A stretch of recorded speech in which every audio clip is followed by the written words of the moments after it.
Welcome inside our Ideal Home and Paint Region 10 game of the night. We're at Crimson Cliffs High School. They're taking on their crosstown rival, Desert Hills. Devin Dixon, Andy Thompson. You're listening to the Interior Design Center pregame show. Interior Design Center, making your house more of a home. See some of their stylish looks on Instagram or visit interior-designcenter.com. Crimson Cliffs comes into this game 1-2. Lost a tough one last week to Timpview. Desert Hills comes in 2-1. They lost last week in a tough one to Spanish Fork.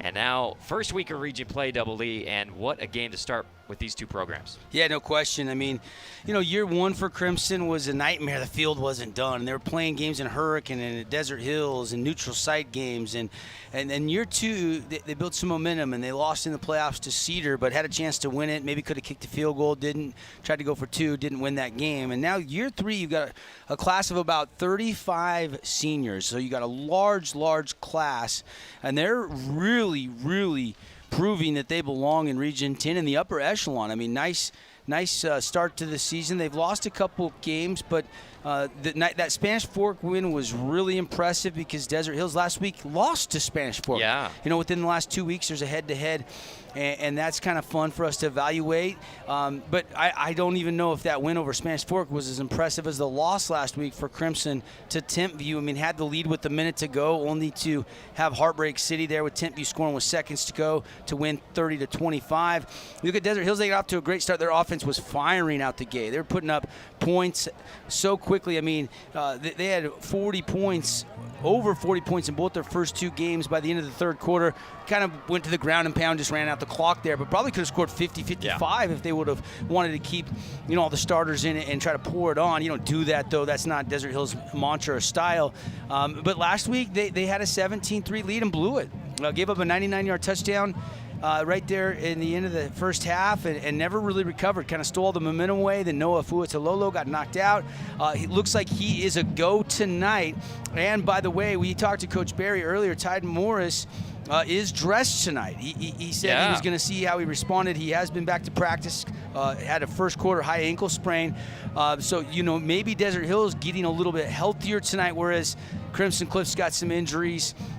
You know, obviously none more impactful than Chase Hansen, you know, broken collarbone last week on a basically a fire drill mishap on a point extra try.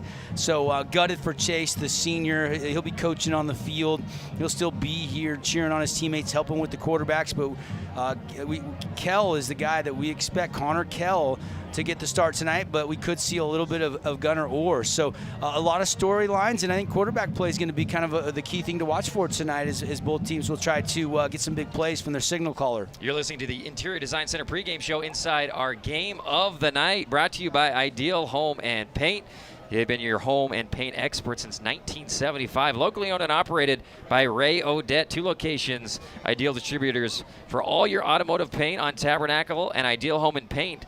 Beautiful new showroom open on 4096 South River Road. Ideal has that. We're going to take a quick actually, no, we'll keep it right here until they do the anthem. What a beautiful night here at Crimson Cliffs High School. The sun is dropping down. We're in September. Great feeling to be high school football. There's 3 games tonight. You can watch them all on sportsradio977.com, including Snow Canyon hosting Cedar and Pineview hosting Hurricane for their homecoming game tonight. Yeah, I mean, this is week 1. Well, everybody wants to get off to a 1-0 start. You know, you've got this game in the next week, and then the RPI will be released for the first time. Every game, of course, matters.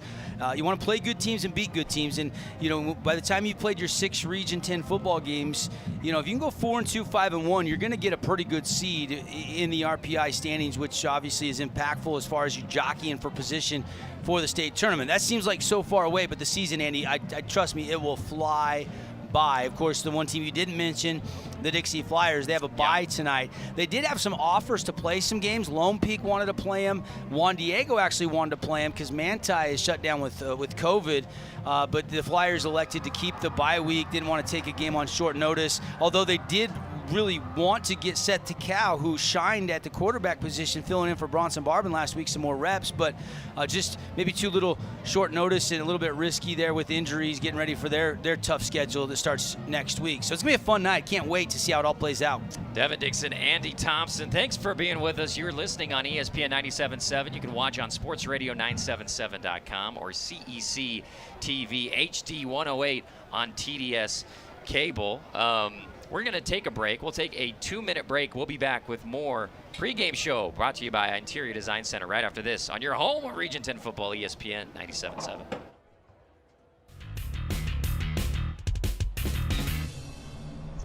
Hey, Bobo, do trees tell each other stories? I'm sorry. I'm afraid I don't know that. Hey, why don't we go find out? Listen. Can birds draw pictures?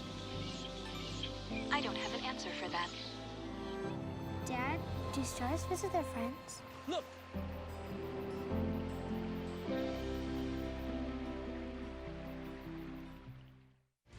For over a century, Dixie State University has been shaping the trailblazers of tomorrow by providing a culture of active learning, active life. Testing 1, 2, 3. Testing 1, 2, 3. With a paradigm of real-world experience, Test. mixed Testing with 1, 2, cutting-edge 3. technologies and rich traditions, we provide one of the most affordable educations in the West, set against the most stunning backdrop on the planet. Mic check, mic check, mic check.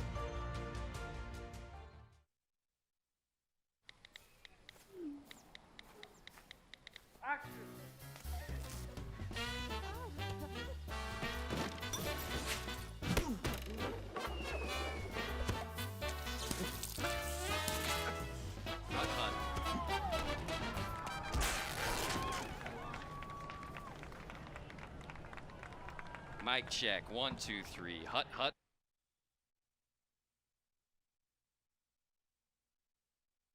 Where do you find the titans of classical music in St. George?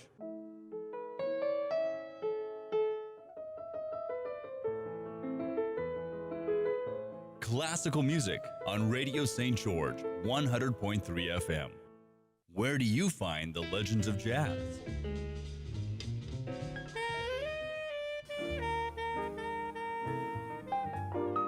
Evenings on Radio St. George, 100.3 FM. Radio Dixie 91.3, Young the Giant, something to believe in. John, what song do you want to hear? Next, Miss Columbus will be on the restaurant team. And welcome back. Interior Design Center pregame show at Crimson Cliffs High School. Devin Dixon, Andy Thompson, thanks for being with us as the Mustangs storm onto the field here in beautiful Washington, Utah. They're about to take on their crosstown rivals, Desert Hills Thunder. Brothers versus brothers. Cousins fighting against cousins tonight. Always a fun matchup. And it's brewed into quite a good rivalry already, just the third year of the school, Devin. Yeah, and you factor in Coach Wayne, the DC for Crimson, and Coach Tate coming from Dixie. Of course, Coach Eggleston and Coach Barry came from Dixie to Desert Hills this past offseason. So, you know, these two coaching staffs know each other really, really, really well. There's no secrets. There's no, in fact, you go back to the summer, they had a camp together. Dixie, Crimson, and Desert Hills did a lot of work in 7-on-7s this past summer. And so this is two teams that there's no secrets. I mean, both teams know who the stars are. Both teams know who they got to slow down. Both teams will try to, drop some plays, and we'll see who can be an X factor tonight. Maybe somebody that we're not thinking of can have a big impact on this game this evening. Stay tuned for our Intermountain Sports Medicine and Performance Star Watch, as well as our Camping World Keys to the Game, where we were able to talk to each coach earlier on the Devin Dixon show, and we'll break down the keys to the victory for both teams tonight. Desert Hills versus Crimson Cliffs, as well as our Sky Mountain Golf Course starting lineups here in your Interior Design Center pregame show. We're about 5 minutes away from kickoff, folks. Devin, let's go to our keys of the game. Let's start with Desert Hills. What do you think they've got to do to win on the road tonight? Well, I think it's got to be a balanced attack. They want to throw. There's no question. And when they do throw, I think the key is getting it out quick. 3- and 5-step drops and getting it out, because with Marley Sagapulo and with Jackson Griffiths in the middle defensively, you're not going to have a lot of time. You're not going to have time to throw, so you got to get it out quick. And then, you know, the big thing is, will Tide Morris play or not? He was going through warm-ups, and we're about to find out. So those are some keys. And then defensively, I think cornerback play for the Thunder is going to be important. For Crimson, I think it's that front seven. Yeah. You know, and that offensive line, they're down a guy. Desert Hills' center will not play tonight. They're going to a backup, Colin Brooks. So that's going to be a big key, is can he protect and can they get pressure right up the middle? They're going to have to double team Marley Sagapulo, I'm sure, in this game tonight. And then I think it's whoever executes the best. And the big play, the big play tonight could be a big factor, is who can get that home run over the top. And then, you know, on the flip side, when you can't get the big play, who can just move the chains and kind of take care of the football, ball control, get into the Red Rock Real Estate red zone, and come away with points. I think third and fourth down conversions on offense and defense are going to be those money downs. Are going to be very vital tonight, because a lot of people think this is kind of one of those pick 'em type games that could go either way. Those are your Camping World keys to the game. Your 2021 adventure start at Camping World in St. George. Find huge selection of all top brand sales parts, service, and a full retail store. Visit 1500 Hilton Drive or campingworld.com. Devin Dixon, Andy Thompson here. Our game of the night brought to you by Ideal Home and Paint. We couldn't be more happy. It's camouflage night for Desert Hills on the far side. It's poncho night on the near side for the Crimson Cliffs Mustangs, and we're about ready for the national anthem. So we will go ahead. Let's take a 2-minute break, 2-minute timeout. We'll be back with the rest of the pregame show and get you ready for kickoff here at Crimson Cliffs High School. 2-minute break, back with more after this.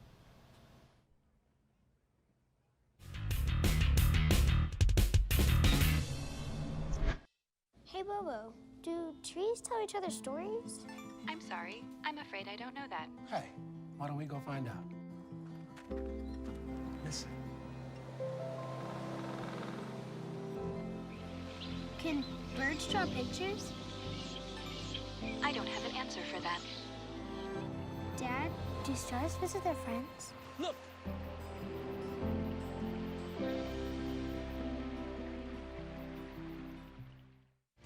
For over a century, Dixie State University has been shaping the trailblazers of tomorrow by providing a culture of active learning, active life. With a paradigm of real-world experience mixed with cutting-edge technologies and rich traditions, we provide one of the most affordable educations in the West, set against the most stunning backdrop on the planet.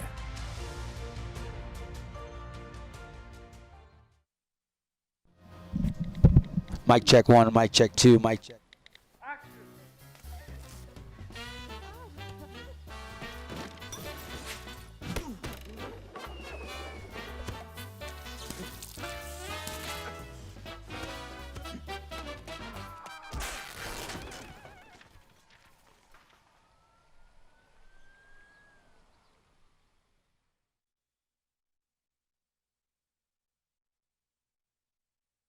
Where do you find the titans of classical music in St. George?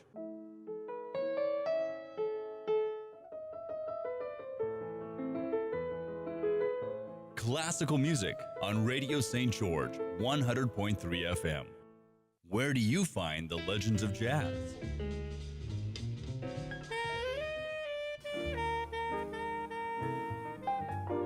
Evenings on Radio St. George 100.3 FM.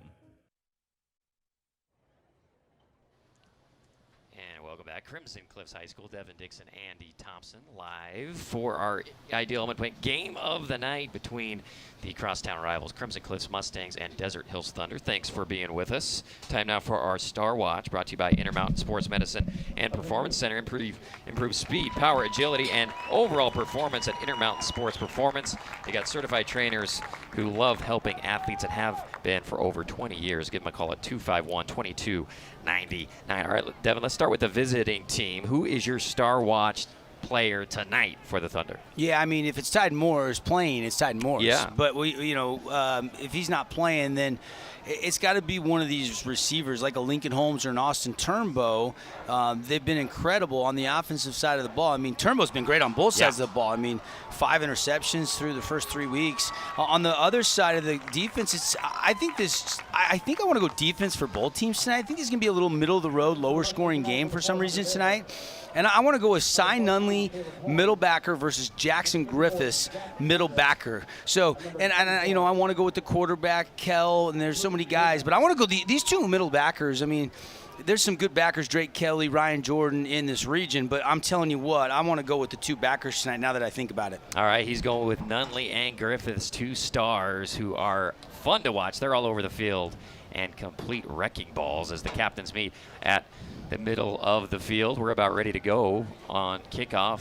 You've been listening to our Interior Design Center pregame show. Check out Interior Design Center. They got stylish looks on Instagram, as well as you can visit them at interior-designcenter.com.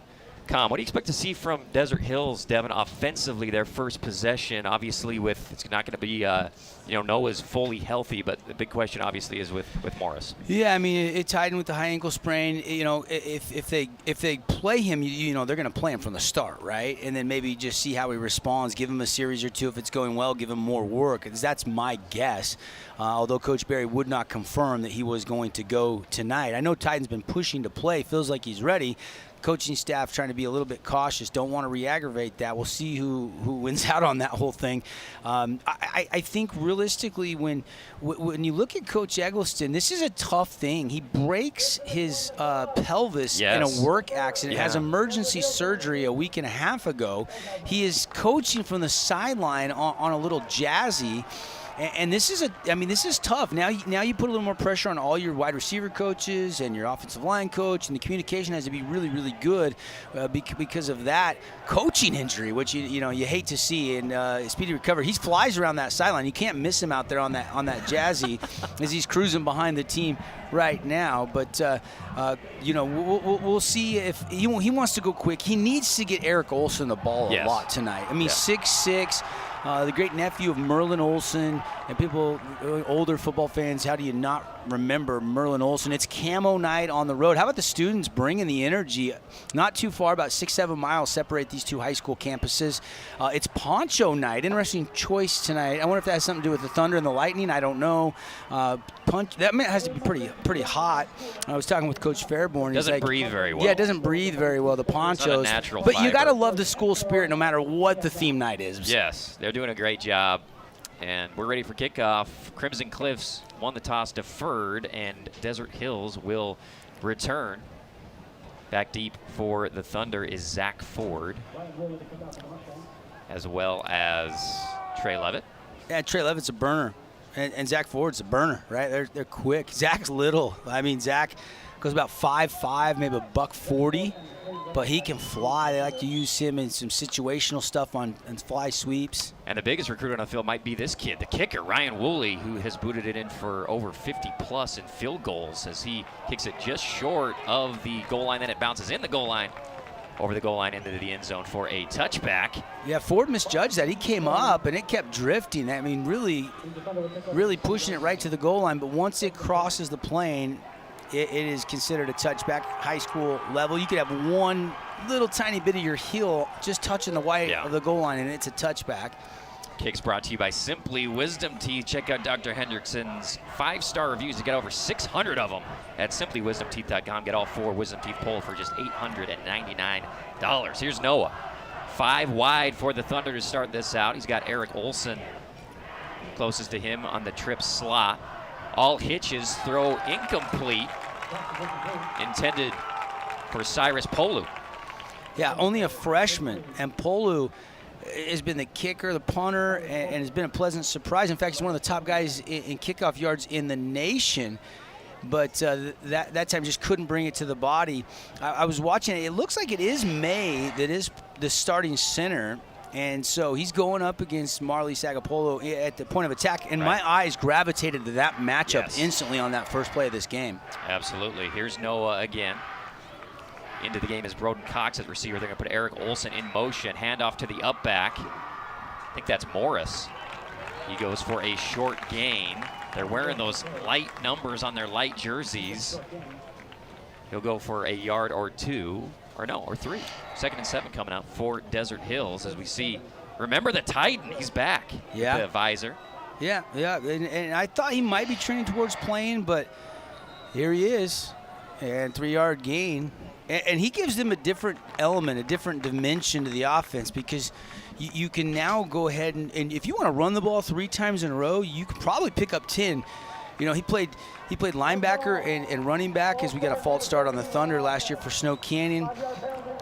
Came over in the offseason, moved into Desert Hills boundaries, and obviously, you talk about all these kids and the influx of people moving to Southern Utah, but that was one of the big moves across town. Yes.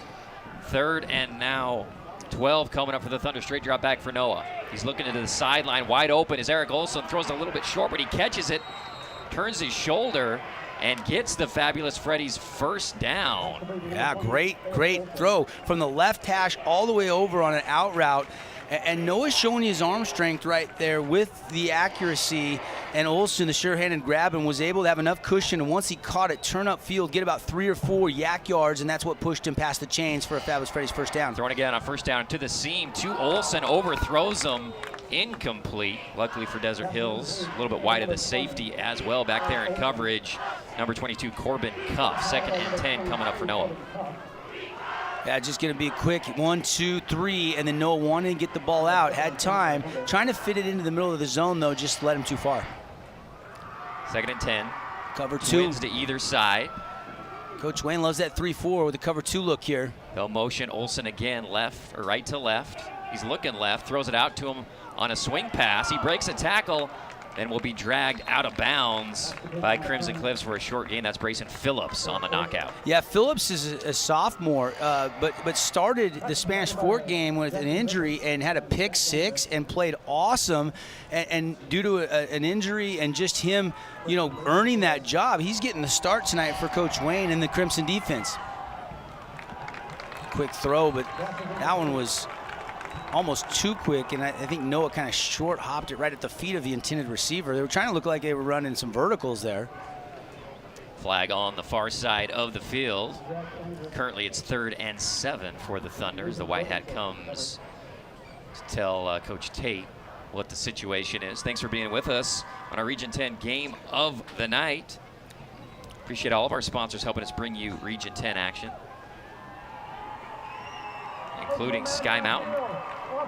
Yeah, you guys have a bunch of starters out there. Austin Turnbow, Lincoln Holmes, Eric Olson, Taven Mortensen. And then that offensive line, it is a strength with May and company. This is a pretty good, above average, maybe one of the best behind Pineview offensive lines in the region, but this might be one of the best defensive lines in the region for Crimson. So that offensive line defense, the battle in the trenches tonight, Andy, I think is going to be important. So they'll decline this penalty, and it will be 4th down. Your starting lineups brought to you as always by Sky Mountain Golf Course. Headed to the sky at the beautiful Sky Mountain Golf Course in Hurricane. Schedule a tee time at 435-635-7888. Here's Polu, the punter, in 4th and 7 from their own 37, and they'll boot it away. Line drive kick that takes a Desert Hills bounce. We'll get to about the 22-yard line of Crimson Cliffs, and that's where the Mustangs will take over. Yeah, Tyson Marshall did the right thing, right? T-Bone just said, you know what, that's low, that's short, I'm not going to risk it. And it did take a pretty good bounce. A lot of pressure there on Polu. Yeah. But he got it away. But pretty good effort by this Mustang defense, as now we'll see for the first time tonight this young quarterback, Connor Kell. 10:59 left on our Nets on Fire clock here in the first quarter. Here's Kell in a pistol formation, stacked twins to either side for the Mustangs. He claps his hands and looks back over to the sideline to see if any adjustments are needed in the play call. Looks back, tells his running back what to do, and he's ready for action. High snap, and they run into each other in the backfield, and Kell falls down for a loss. Not the way they wanted to start their first offensive series. No, that looked a little nerve-wracking, didn't it? I mean, the snap was to the left, and so the running back kind of went to the left, and then Kona Crowell had to try to go back to the right. By that time, he runs right into his quarterback and ends up getting the assist on the tackle. 2nd and long now. Just nerves. Connor Kell will be fine. He came in and did a pretty good job, and then he got knocked out last week. And another bad snap. He wasn't ready for it. Luckily picked up by Kroll for the Mustangs. He breaks a couple tackles, but 2 errant snaps in a row, and I think Kell just wasn't ready for it that time. Oh, and a big hit there. He got floored at the end because he broke a couple tackles. I think it was Dawson Bundy or Robbie Tangren that ended up getting him at the end inside the 2. That was a big, big hit brought to you by Get Floored Construction. They can remodel, or they actually have homes for sale. Appreciate replays brought to you by Holbrook Asphalt. Of course, we're looking for lots of points tonight, and if we get over 25 by either team, everybody can go to Yogurtland after the game for the Holbrook Asphalt Big Score dessert. First 5 ounces for everybody, absolutely free. Take advantage. 3rd and 30 for Kell. He'll just hand it off on an ISO to Kroll, who will drag a couple of defenders for a few yards and get out of the shadow of his own end zone. They'll punt it away. Adventurous first series for Kell. But luckily on that 3rd down, he was able to catch the snap and just hand it off. I'll tell you what, though, Kona Crowell saved a touchdown. Did you see on that bad snap? He went down and palmed it with one hand. And then gives his punter a little breathing room. This young kid, as you see Coach Barry over there, who's still calling the defense, got the play sheet hanging. This Kona Crowell, they love. I mean, he is going to be one of the next big things in Region 10 football. Go ahead. Crimson Cliffs to punt it. I think that's Nalulu. Puts a foot into it. Turnbow, dangerous punt returner back. Takes a bounce. He'll let it go, and it'll roll a little bit more for Crimson Cliffs, and they'll down at about the 31-yard line of Desert Hills. Yeah, that's about a 52-yard net kick with no return. Austin Turnbow's got to go over and get that football. I was just going to say, I haven't seen a lot of punts fielded in the air at all in Region 10 this season. Very, very few. He didn't give him enough respect there. He was playing up, so then he had to go hard to the left. It was angled away from him, and it was a good kick, so he had to go back and just didn't feel like maybe he could get to it cleanly. But both defenses look good on the opening possessions. Desert Hills power pistol with a tight end. Gives it to Tide Morris, who cuts back, muscles his way for a couple of yards between the tackles. Luke Buhner there with the stop. Buhner, number 44. And he's going to get a chance to make a lot of tackles when Zagapulo and Griffiths can't, because they're double team. Body right for Morris, tries to get the edge, nowhere to go. He's stacked up. Jackson Griffiths was there, as well as that Jed Harris on that left edge. I love Jed Harris, man. This kid, hard worker, starting to get a little bigger, really been working hard in the weight room. You know, coming up through youth football, Jed was mainly an offensive receiver. Now he's filling out and doing a nice job. That may have been Devin McAfee. Here's Noah looking deep down the field. He's pressured, gets out of the pocket, pulls up and throws it. Caught! What a catch by Austin Turnbow. He signals for the first down somehow. That was pretty good coverage, Devin, by Crimson Cliffs. What a pinpoint throw on the run by Fui, though, finding Turnbow. I mean, that is blanket coverage. I mean, the blitz comes. First of all, they pick it up, and then he was able to roll by time. Turnbow does a great job coming back to the ball, and Jackson Cleverly cannot play better defense than that. That had to be a perfect throw and catch, and it was.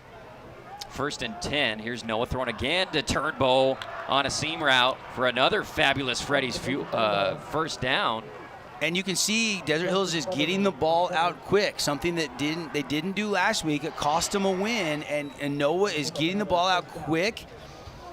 And another pinpoint throw for the junior quarterback of the Thunder. Straight drop back pass. Gets out of the pocket. He's got room to run or throw. He'll throw it. Wide open receiver to the left side. Fumbles the ball, but it goes right out of bounds. Taven Mortensen. And Noah had his choice there. There was a lot of green whether he wanted to run it or throw it here on that left side. He was not ready for that snap. We saw that happen to Crimson, but he was able, at least on a good catch, get it in the breadbasket. And then I think it was a good decision to get it out to Morty and see Money. Nice little sidestep there. And then luckily he did have that ball hit out, but it went out of bounds, and the Thunder keep possession. Noah, motion man is Olsen. He'll hand it right up the middle to Tide Morris, who hasn't had much room yet, but this time spurts out on that left edge for a few yards. Yeah, but he's the type of back that can kind of wear you down and can get stronger as the game goes on. But this is a front seven that will try to do the same to you as an offensive player. Desert Hills just entering the Red Rock Real Estate red zone. Appreciate Red Rock Real Estate. What's your home worth? Get your free market analysis at redrockrealestate.com. Noah once again out of the pocket, can't find anybody. Great coverage in the secondary by Crimson Cliffs, and Noah has to pull it down and run out of bounds. And it was a smart decision. Once he shed a would-be sack, just turn nothing into a chance to fight and live for another down, and don't try to force it into blanket coverage. The decision-making, the progression, I mean, Noah Fuitololo might be the most improved player in the entire region because of plays like that where you don't make a mistake. Drop back pass again, throws the curl route short of the line to gain. He finds Lincoln Holmes complete. We'll see what they do here on 4th and a few for Desert Hills. Yeah, I mean, they shored the special teams back in week 1 for Desert Hills was a nightmare. But they really did a good job. Week 2 against Cedar Valley, 7 for 7 on PATs, didn't have any bobbles or bad snaps or holds. And they do have a soccer guy that has come in and is their kicker. And he's going to get a shot here, I think. And he's kicking it from Shaden Scott, I think, is the kicker, if I'm not mistaken. Maybe about a 42-yarder for Scott. Good snap, good hold. Kick is up, and he nails it. How about Scott? 42-yard field goal puts Desert Hills up on the board on the Simply Wisdom Teeth kick. And we'll go to break with the Thunder leading 3-0 in the first quarter on our We Win Injury Loss scoreboard. Quick break, back with more right after this. High school football season means the Holbrook Asphalt Big Score dessert is back in effect. I'm Craig Bullerjack, reminding you to head to Yogurtland after the game and ask for your Holbrook Asphalt Big Score dessert when your team scores 25 points or more.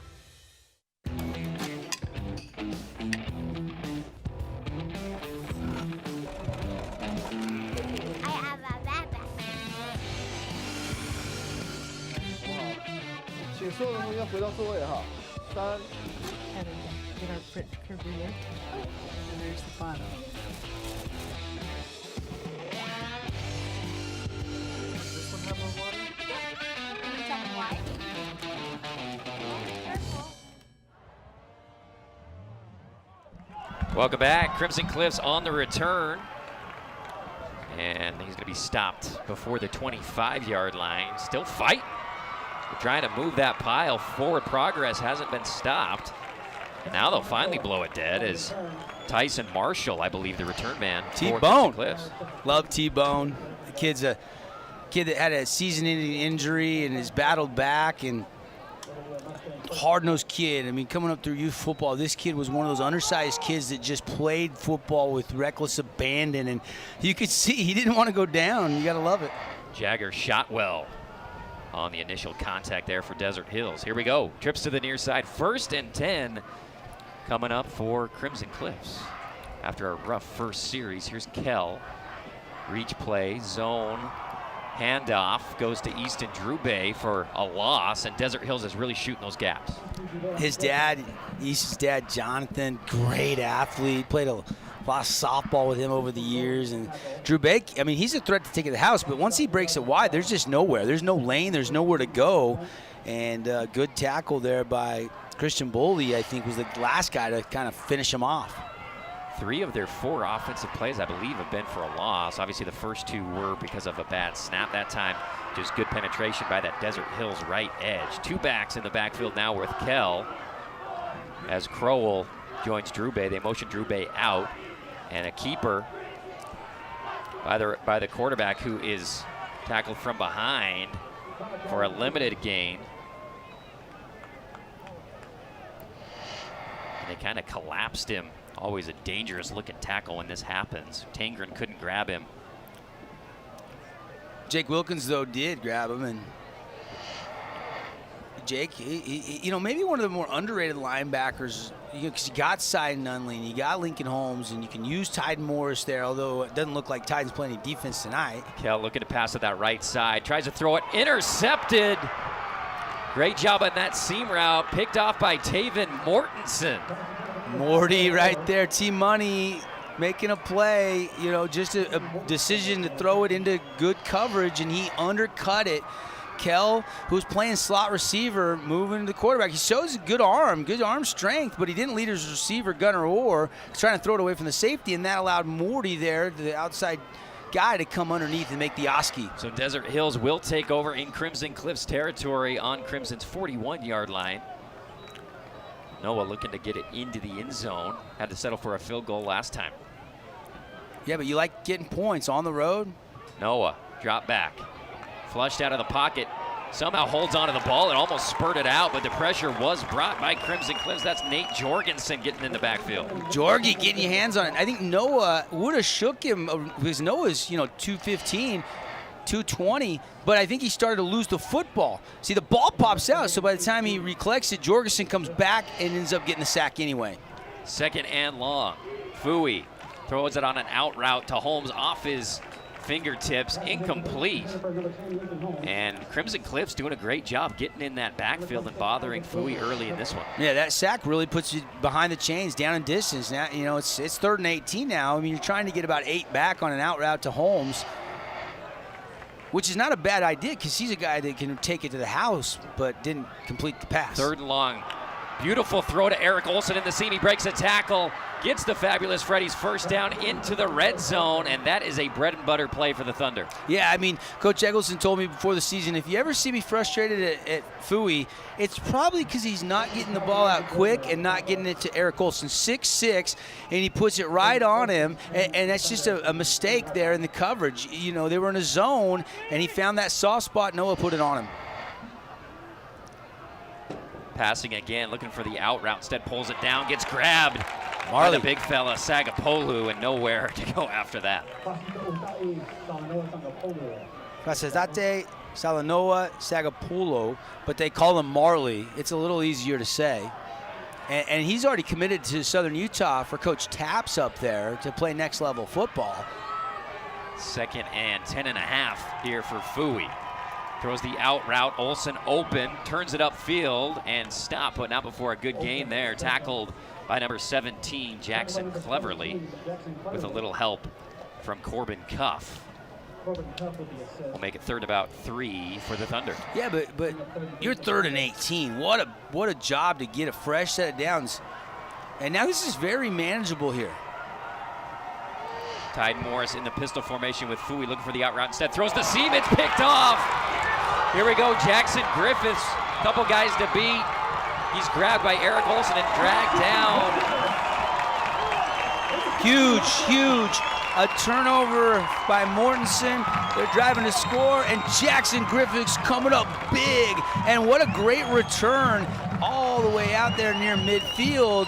And hey, sometimes, when you're a little short-handed offensively, you need your defensive stars to make plays like this, and Noah just never saw the backer getting depth. Great job getting depth and dropping, and Noah just kind of eyeballed that, kind of isolated on that receiver.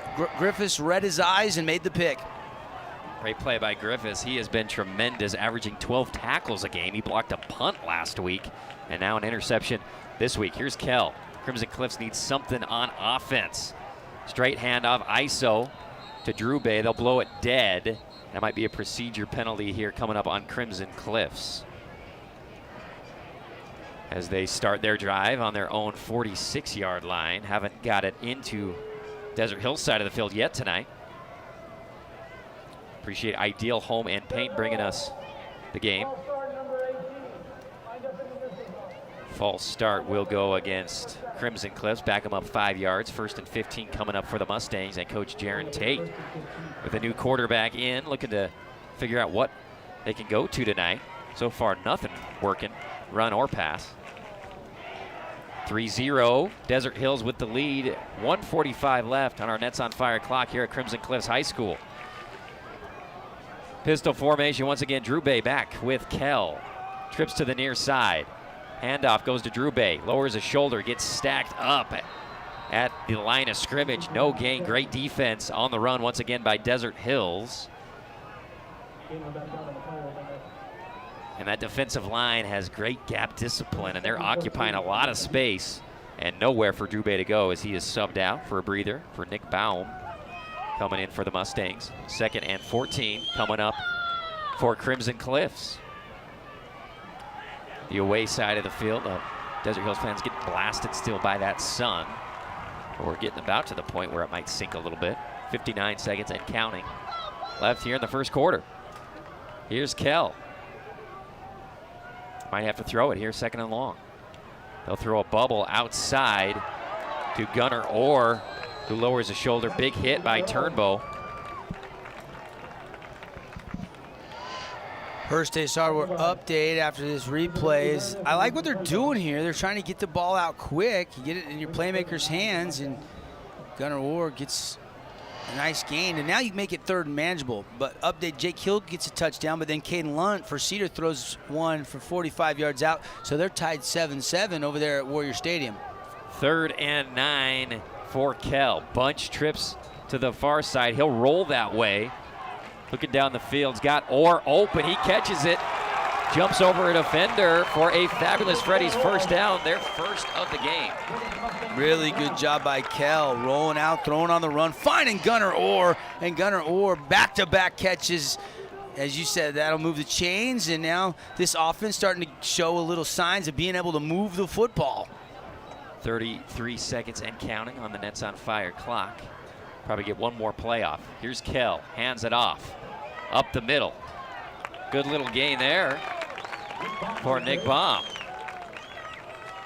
And they'll probably let it wind out, I would guess. Yeah, I mean, been a quick first quarter, a lot of run plays. And like I said in the pregame, I kind of felt like this would be a lower to middle of the road scoring game. 2 really good defenses, well coached. And at the end of the first quarter, it's going to be 3-0 Thunder. And both teams have traded interceptions.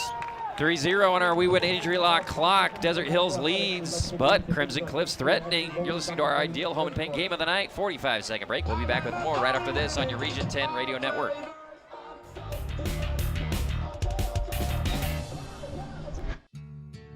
Beyond the park you know, exists a world you don't. A world that is greater. Greater than just one passion. Greater than just one adventure. Greater than just one moment. Come to where life is greater. Come to Greater Zion. Ernie's 2 Sinclair stations want to wish Region 10 athletes the best of luck this season. And stay tuned for the Ernie's Player of the Game. Don't forget to grab an Ernie's reward card that allows you to save on fuel and earn points for every $1 spent in store. Get your card today. Ernie's, St. George, Hurricane, Cedar, and Beaver.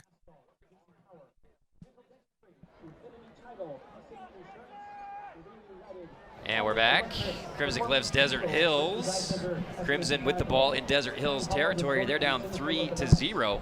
Devin Dixon, Andy Thompson, our Ideal Home and Paint game of the night. And so far it's lived up to the hype, man. I'm loving this defense, a lot of hard hitting. 2 interceptions so far, 1 from each team as Kell takes the jet zone read himself for a no gain, maybe? Yeah, maybe half a yard or something. Kell gives you the speed out of that RPO, the Wildcat look, though. I mean, when he came in after Chase Hansen got hurt last week, Coach Stokes from Timpview said, who is this guy? We didn't prepare for this guy. This guy's fast. He's got Timpview type speed. And he if he gets some daylight, he can turn on the jet. So far, though, Desert Hills is keeping him bottled up. Kell looking to throw. Hitch caught by Hunter Bear. Almost got past his guy, and that would have been 6. But Desert Hills was able to get to his legs and pull him down. I like that, though. High percentage pass. Going to the sticks. You turn around a little hitch route. It's a little deeper hitch. And Kell put it right on him, Bear with the nice hands, and got it to him quick enough that he could turn and get a couple yak yards. Fuel it up, watch it down, and save it. 2 Fabulous Freddy's locations here in southern Utah. Reverse open throw outside, caught by Drew Bay, breaks a tackle, and may have enough for another Fabulous Freddy's first down and into the Red Rock Real Estate red zone.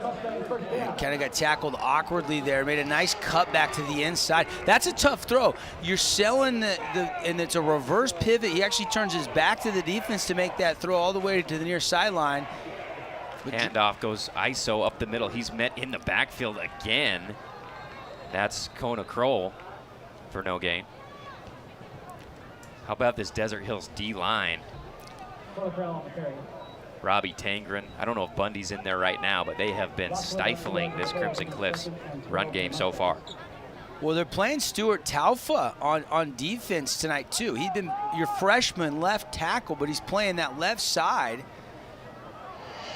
That kid's a freshman? Yes, sir. And his little brother is an 8th grader, I believe. 4-man front for Desert Hills. Kell throwing it wide outside. It's going to be picked off. He had to throw that one a mile. David Mortensen, second pick of the night. Oh, what a jump at T-Money there. 2 picks. Got to love that. And, you know, when you do risk throwing that from the near hash to that far hash, you have to get it out quick there. Kell did a nice job, but it's just such a long throw. It's just a beautiful break on the ball by Taven Mortensen. Easy interception. Secured it through the contact as Gunnar Orr makes the tackle from the backside. The second takeaway by this Thunder defense. And it was in the red zone.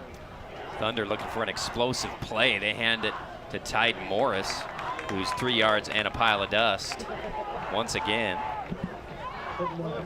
physical runner. Sure, they're glad to have him back in that offense. I didn't anticipate either of these teams having a huge rushing night, and surely the rushing stats are pretty slow to get going just because the strength of their front sevens. There's a flag down on the play. And, you know, Coach Berry was very laudatory of that Crimson Cliffs front seven defensively. Oh, he said in his opinion they're as good as anybody.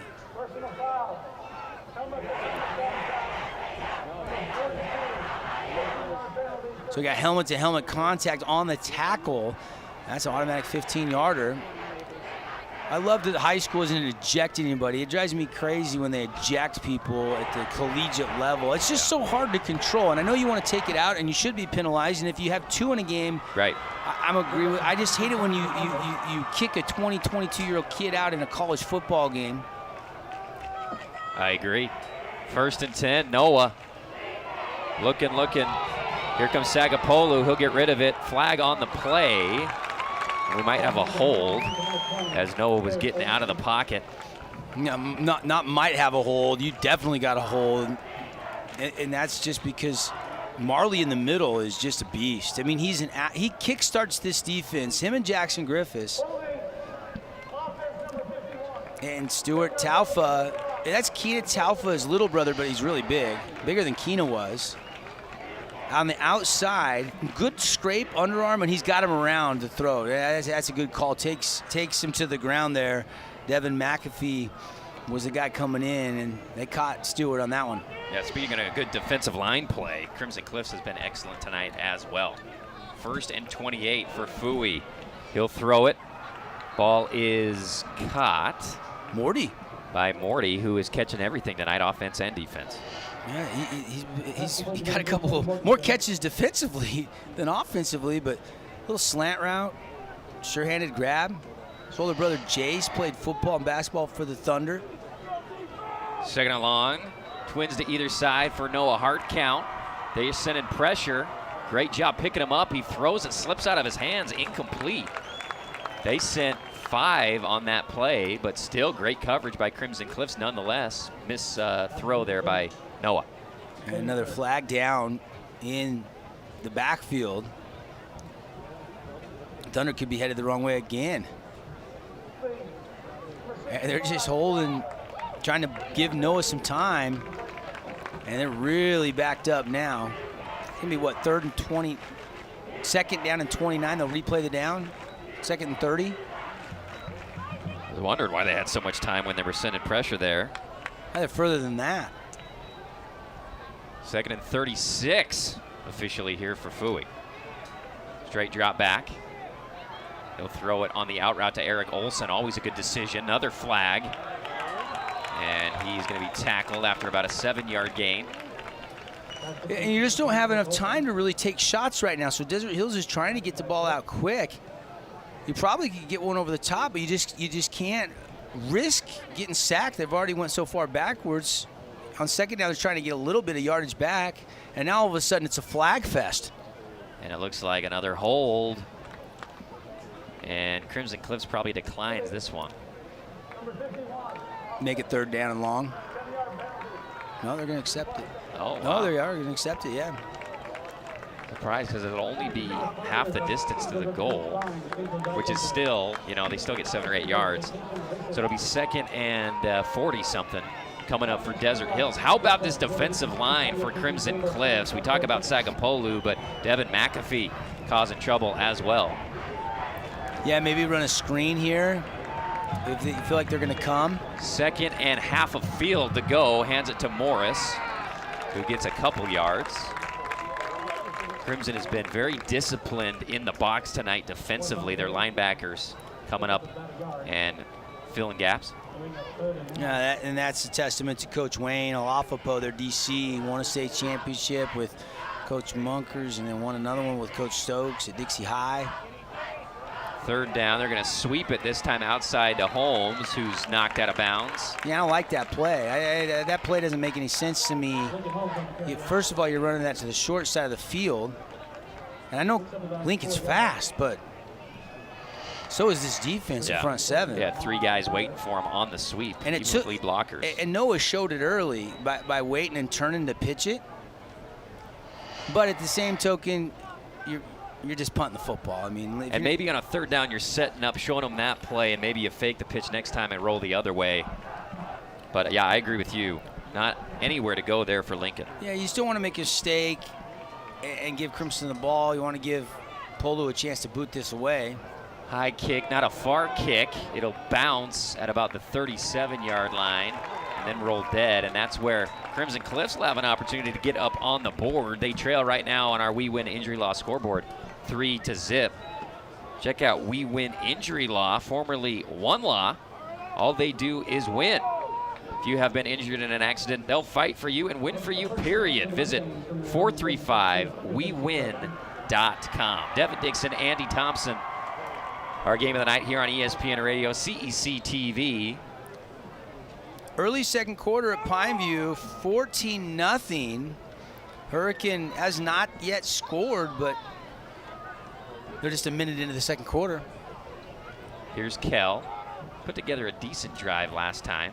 This time, quarterback draw with a lead blocker, and he spins and flings his way for a few yards right up the middle. Well, and Chase Hansen's the last couple of years had to kind of carry a lot of the load. Kellen, now you can run him a little bit like you did with Chase, and he's quick. He caught that deep in the gun and went right up the middle. You got an extra blocker, and you got 5 yards. Good block there by Crowell. And we got a flag, dead ball flag. And it's been a flag fest here at Crimson Cliffs. And I think somebody flinched. Drew Bay's kind of telling me it's going to go against the Mustangs. Yeah, well, that's because Easton must have a little flinchy. Went a little early. Refs ain't going to let that go. You got Easton and Richie over here in a stack. And you got one-on-one. Wide side of the field. Throw wide open. Caught. What a breakdown. Jackson Ritchie comes loose for Crimson Cliffs. Kell did a good job just getting it up there immediately and allowing Ritchie to catch it. Well, he great read by the young quarterback. Getting his first ever start here at Crimson Cliffs, and I saw it. Ritchie a little show to get up, but that's where I would have went with the football. One-on-one coverage. Ritchie just runs a go route, and if that's thrown a little bit further, Jackson Ritchie's going to score in that situation. But now into the Red Rock Real Estate red zone. Handoff up the middle to Drew Bay. He skirts out, way for one, spins his way into the end zone. Touchdown, Crimson Cliffs. Tough run by Drew Bay. They take the 6-3 lead. They had to break a couple tackles, drag a couple people, but the first lead of the game set up by the bomb to Ritchie from Kell, and then Drew Bay punches it in for that special moment where you touch it down. And we see for our TV audience, breaks through a tackle in the backfield and spins off a couple more. Good blocking on that right side by Crimson Cliffs. That was Parker Andrus, the big fella, leading the way on that right side for the ball carrier. And the Team D Auto touchdown for the Mustangs. PAT pending. Ryan Woolley in to kick it. Holder is Gunnar Orr for the Mustangs. Snap down, kick up, and good.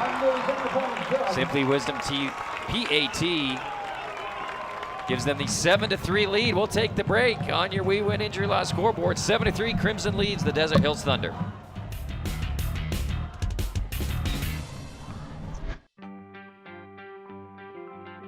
I take the road less traveled, run free, unwind, unravel, someplace outside with lots to do. Green trees, red rocks, and don't forget that blue sky. The sunshine shining, sunshine pouring on me. Think I might just stay a while. Say hooray all day because the sun is gonna shine on me. Sun is gonna shine on me. Sun's gonna shine on me. Ace is the place with the helpful hardware. See Hearst first this month for great deals on red hot buys at Hearst Ace Hardware. Make sure and get an Ace Rewards card for savings around the house, the yard, or the job site. Stop by Hearst General Store Ace Hardware, conveniently located in the heart of downtown Cedar City and St. George.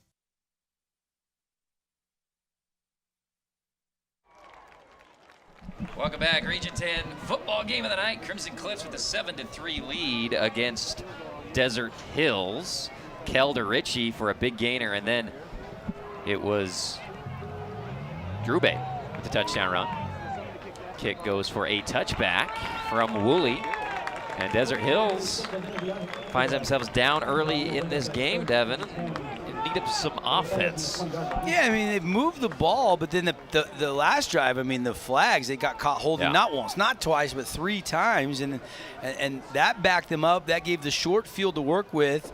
And Crimson capitalizes quickly, and that's the first time Crimson have really taken a shot down the field, and boom, they get that big play to Jackson Ritchie. And I like this Connor Kell, man. He's come in, he's a receiver. He's really a receiver. He played quarterback as a kid growing up through youth football, but he's been a slot receiver.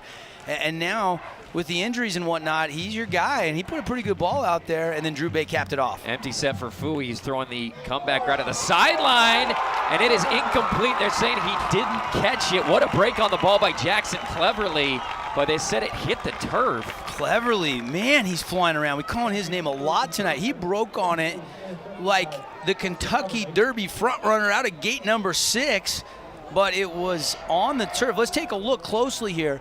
That out route, he breaks on it perfectly. Does it hit the ground? I don't think so. I think that's an interception from what I can see there. I never saw it skip. Did you? Here's Fui. Pressure. That's Andrus. He gets away, then gets tackled by his cleat for a sack. What a play there by Caden Franzen. Yeah, shoestring tackle. I mean, that's the best way to describe that, man. Grab the shoelace there. Coming right up the middle. Noah shows his escapability, but just got 1 foot there. Tripped him up. And now you're really backed up 3rd and long again. This Crimson defense is bringing it tonight. They are really putting pressure on this Thunder offense. 3rd and 19. I feel like Desert Hills has abandoned the run a little bit. Noah, straight drop back pass. Comes up in the pocket. Tries to get away from Sagapolo. He does. He's going to have to run it. And he's going to get tackled after a limited gain by Griffiths and Andrus. Yeah, looked like he was going to get sacked again. Got about 5 or 6 yards there. Not a bad job, but not a situation where you can get that much yardage by running the football. But Noah kept his eyes downfield. He's looking. There's nothing there. And he had to tuck and run. And correction, the sack before was Caden Haas, not Caden Franzen. And Desert Hills finds themselves once again pinned against their own end zone, having to punt. And we'll see if Crimson can field this one. Here's the punt from Polu, kicks it to the right, it'll bounce. And great punt coverage by Desert Hills, they're already down there. And Riker Tuckness will down it for the Thunder. With Crimson Cliffs up 7-3 on your We Win Injury Loss scoreboard, looking to add to it. And Desert Hills, I agree with you, Devin, offensively kind of gone away from the run and found themselves in a lot of long down and distance situations here in the first half. Yeah, and I think they got to get back to, throwing the football, but I think they need to run it a little bit first on those early downs. The problem is every time they ran it, the longest run from scrimmage is 5 yards. How about this Crimson front 7? Goodness gracious. Andrus and Griffiths, the linebackers, have been tremendous. Here's Kell. A little bit of a high snap. Catches it. Gets it to Drew Bay. Nice run. Skips through defenders. And drags his legs across midfield. And a first down for Drew Bay. Yeah, Drew Bay there, got that touchdown run and now getting some yardage. Connor Kell so far in this game, 5 out of 7 for 67 yards. Richie had 32 of those on that long play that set up the first score. And well, they'll go the exact same play again. This time runs right into, I think that was Robbie Tangren, who just caught him in his lap, threw him down after 2 yards. It'll be 2nd and 8. Desert Hills, back to my point on offensively running the ball, I think they've ran the ball 7 times tonight for 12 yards. Yeah, amazing. That defense for Crimson has been good, and now they've given their offense a chance to push the lead up. Throw out wide, caught and then bobbled and then caught again by Bear. Really good concentration. He kind of turned his head upfield to start going and look for some yardage after the catch and almost forgot the football, but great concentration to kind of pin it on his leg not once but twice and then bring it in. 3rd down. Huge moment here for Crimson. They might be in 4-down territory, although Woolley can kick it from pretty much anywhere on the field. This would be a monster kick. Yeah, he had a 51-yarder last week. 52 maybe it was officially. 52 the 2 weeks before, I think. Gotcha. Handoff outside, nowhere to go. That's a good tackle by Turnbow, cutting the legs out of Crowell. And we got 4th down, and you're up 7-3. There's still 4:28 left on the Nets on Fire clock. I mean, this is a big play here. Desert Hills kind of on their heels right now. Crimson has all the momentum, so why not go for it, try to keep this football? Your defense has done an incredible job, and that's what they're going to do. Would be a 57-yard attempt if they went to the kicker. That might be a little too long. Instead, they'll go for it on 4th and manageable. You draw them off sides here, get an automatic 1st down, and maybe that's what they're trying to do. And now they're going to take the timeout and think about it a little bit more. Do you want to go for that long of a field goal? I think you got to drive it. Oh, you got to drive go it low. Yeah. It could be blocked. I think you go ahead and try to keep the momentum here. Yeah. And I'd roll Kell out on a little RPO. Give him the option, the run-pass option. And we'll keep it right here. Our timeouts brought to you by the Scott Gibson team at Intercap Lending. They don't match their fees or their rates. See how much the Scott Gibson team can save you today. Give them a call or text at 619-8080. On the flip side, Andy, if you punt this, I mean, you could get a quick stop and get it back and still have another chance, to score before the half. And Crimson will get the ball first in the 2nd half. And their defense has been playing beautifully. But Desert Hills, on the other end, they could break anything. They have a very explosive offense, although we have not seen it. And it looks like they might do what you said, Devin. Looks like they're in the punt formation. I could make a compelling argument that both are the right call in this situation. You're at the Thunder 41, but I don't mind this decision at all from Coach Tate. Nalu Lu into punt it. Desert Hills can't jump off sides here. They almost did before the ball was even snapped. Here we go. Nalu gonna just pooch it over to the right side out of bounds. Not a good kick. And they're gonna get about 15, 17 yards from where the the idea was right. He's trying to angle it out at about the 15, but he kind of misses off the side and goes out about the 23. So, you need to bite off about 10, 15 more yards on the angle there. And now Desert Hills has a little room and plenty of clock. Here comes Noah. 4-minute drill coming up. He's got Tyden Morris in the backfield with him. We'll see if they can block the front 3 here of Crimson Cliffs. Shotgun snap, pitch out to Morris. Morris trying to get the edge. He's strung out beautifully by Griffiths and then decked. How about this defense? Brayson Phillips with a big hit. They flow so well to the football. That play just took so long to develop. They missed one block. And you just got to hold your block so long, and Griffiths gets a little stiff arm and slows Morris up, and then there's Phillips to finish him off. I really think they need to go to screen or a swing pass to Morris. Get him out in the flat. 2nd and long. They throw it to the seam. Caught. Tackle broken. Nice tough run there by Broden Cox. Makes it 3rd and manageable.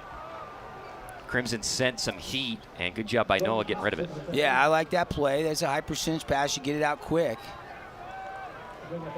Everybody's playing downhill. You might, if you 3rd and 6 coming up for Noah. He throws it outside to Olsen, who's wrapped up short of the line to gain.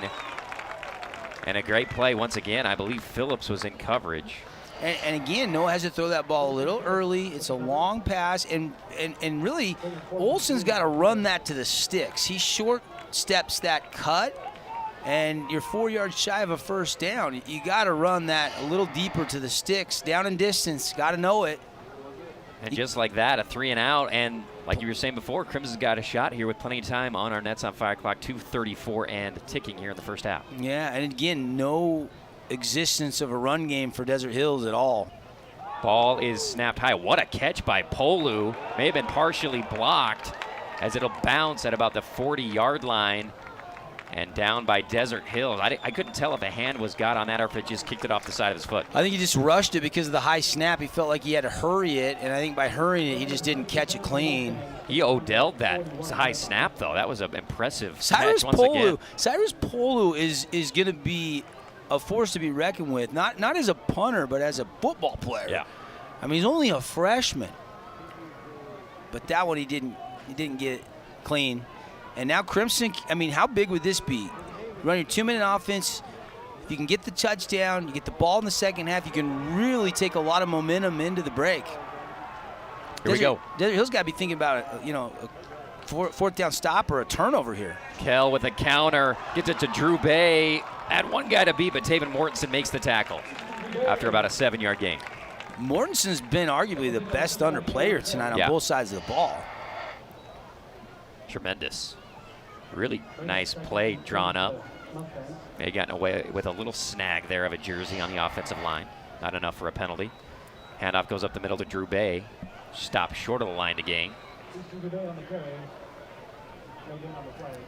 3rd down and short coming up for Crimson Cliffs. 1:43 and ticking. Nice tackle by Robbie Tangren in the middle there. Once he got his arms around him, sure-handed stop. 7-3 Desert Hills trails. Crimson Cliffs looking to add to their lead here with 1:27 on the clock. Ball is thrown up to Drew Bay, long and intercepted by Elisa, and he'll go back into the end zone for a touchback. Just a jump ball, and Desert Hills came down with it. Izzy Meredith with the Oski, and both these teams are doing a great job with the defense. That's what Desert Hills needed, and I like this. You take a shot. Maybe should have let it go a little bit earlier. Got to throw it a little bit higher to the outside there from Connor Kell, and Izzy Meredith, he's got that knee brace on. He's been a little nicked up in this early season, but his hands are fine, and he gets the pick. And that's a big momentum swing the other way. Izzy Meredith, excuse me. Elisa is number 1 on the other team. Now what do you do if you're Coach Eggleston here? You've had trouble moving the ball. You got 1:18. They'll hand it off, and maybe they'll just be content, Devin, to run out the clock here and not give Crimson Cliffs another chance offensively, as Crimson has 2 timeouts left. Dominic McKenzie has just scored another touchdown, so Pineview has pushed their lead up to 21-0, if I'm not mistaken. 2nd and 9 for Desert Hills, taking their time, and they will throw it. He's going to get Turnbow over the middle on a little over route, drifting seam for a fabulous Freddy's first down, and now with 45 seconds, Desert Hills will have to get to the line. They got all 3 timeouts. You're playing deep. You're kind of in a little bit of a prevent, man-to-man there, and that's a great route. Nice catch by Holmes. And they will use the timeout. We'll take it. Brought to you by the Scott Gibson team at Intercap Lending. Timeout. We'll be right back after this.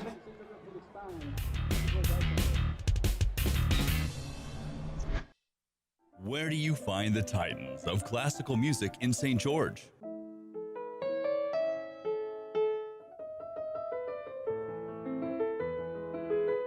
Classical music on Radio St. George, 100.3 FM. Where do you find the legends of jazz?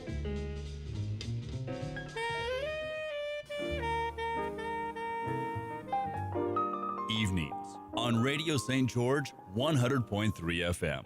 Hey, Hey, time out. I've got a loan for you. Scott Gibson here with Intercap Lending. Put me in the finance game to work for you. No matter what you're looking for, to build, buy, or refinance, I can help. So don't drop the ball and let me, with my 25 years experience, go to work for you. 435-619-8080. First and 10 for Desert Hills. We got a penalty.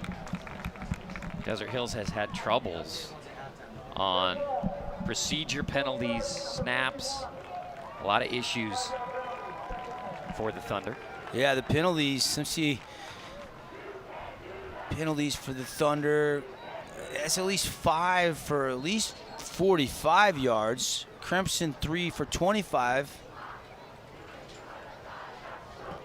They had that one helmet to helmet, but the other 2 were just the 5-yard motion procedure penalties. So student body section jumping around. Camo night for the Thunder, poncho night for the Mustangs. Great atmosphere for some high school football, and now the lights are on here as the sun is setting. This game is flying by. I mean, we're 55 minutes into this game. It's almost halftime. 45 seconds left in the half. Noah, straight drop back, 4 verticals. Olsen makes the catch. It was good coverage. There were 2 guys on him, but somehow Noah squeezes it into his tight end.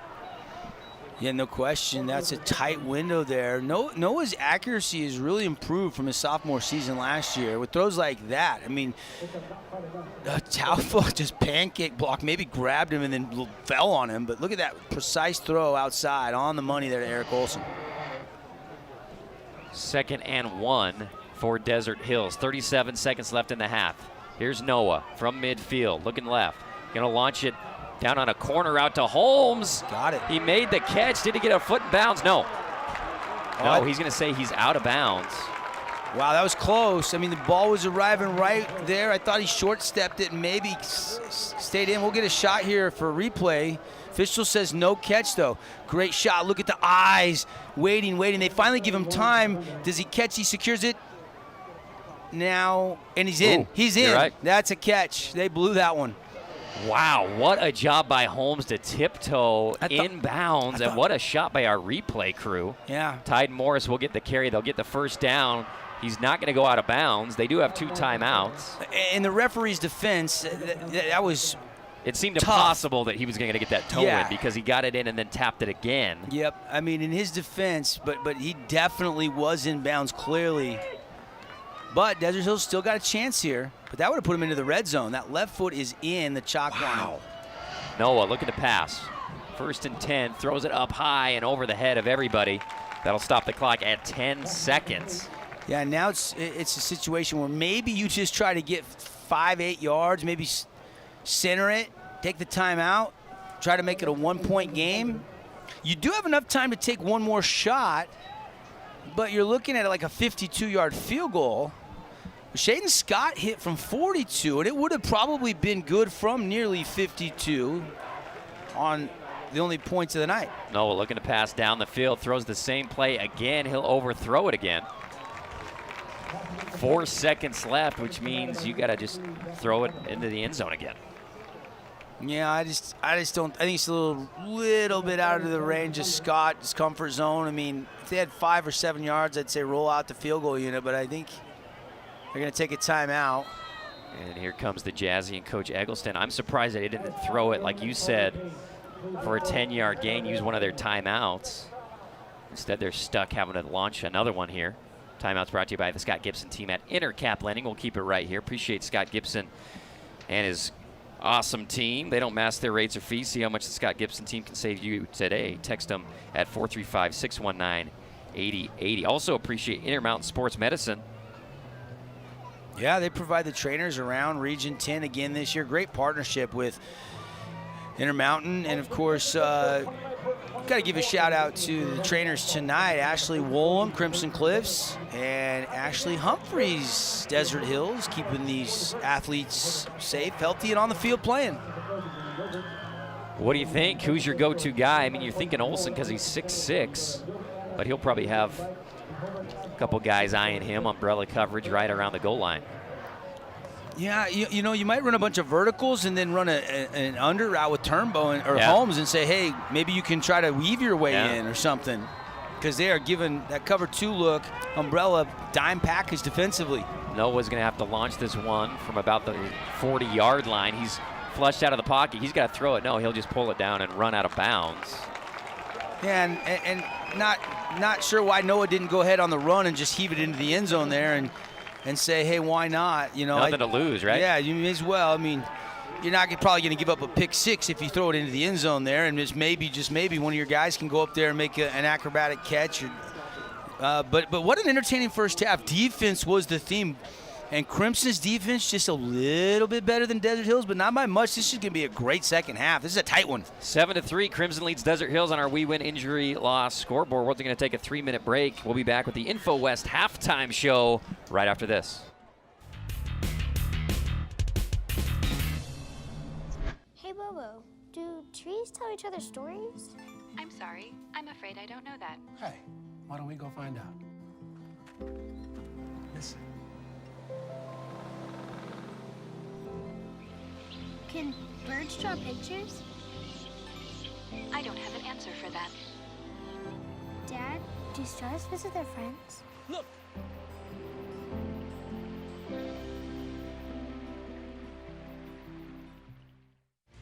For over a century, Dixie State University has been shaping the trailblazers of tomorrow by providing a culture of active learning, active life. With a paradigm of real-world experience mixed with cutting-edge technologies and rich traditions, we provide one of the most affordable educations in the West, set against the most stunning backdrop on the planet.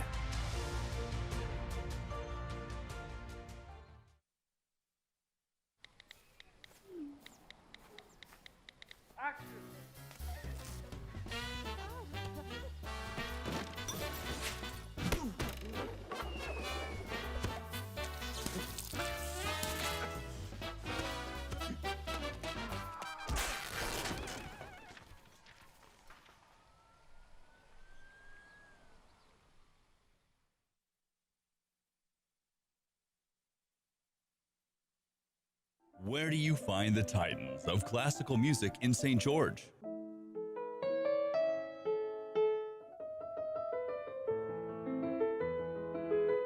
Classical music on Radio St. George 100.3 FM. Where do you find the legends of jazz?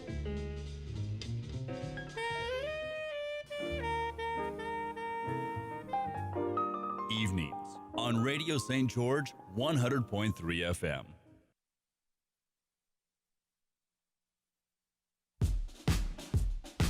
Radio Dixie 91.3, Young the Giant, something to believe in. John, what song do you want to hear? Next, Miss Calendris. You'll be on the SWAT team, the best SWAT team.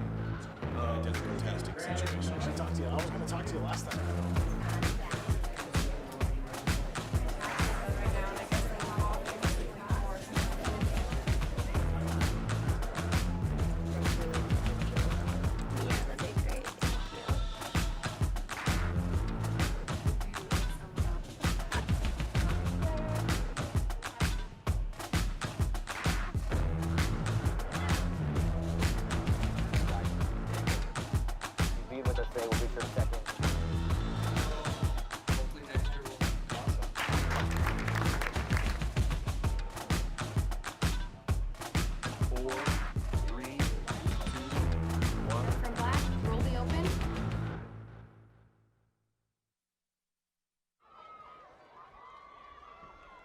Welcome back. InfoWest halftime show.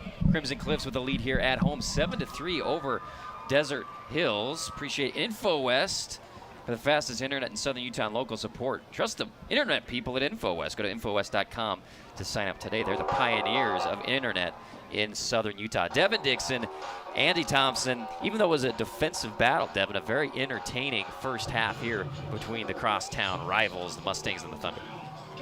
I agree. Kind of what I thought. You know, I thought Coach Barry, Coach Wayne, these two defensive coordinators, state championship caliber coordinator, they've both done it at Dixie High. You know, and this is a situation where that's their strength. I mean, both these fronts are good. Both these linebacking cores are really good. And because they're so good, it forced the quarterbacks into some bad mistakes, and both teams were able to capitalize with some takeaways. As we check the highlights, you're going to see some defensive plays. Taven Mortensen had a couple picks, but I'm impressed with Connor Kell. Connor Kell comes in, and he's not intimidated by the moment. He's really fast, but that time he just underthrew it. Mortensen jumped it for the pick. And we see Noah here on a pick himself on an option route. Didn't go to the flat, threw it to the seam, and there waiting for him was Jackson Griffiths, who's a special player for the Mustangs. Jackson Griffiths is a beast, no question about it. Keldo's showing you look right, look left, but didn't see Mortensen again. T-Money with 2 Oskies in that first half, and that really helped Desert Hills cause it. They could be down 3 scores. And this was the biggest offensive play of the night to Richie.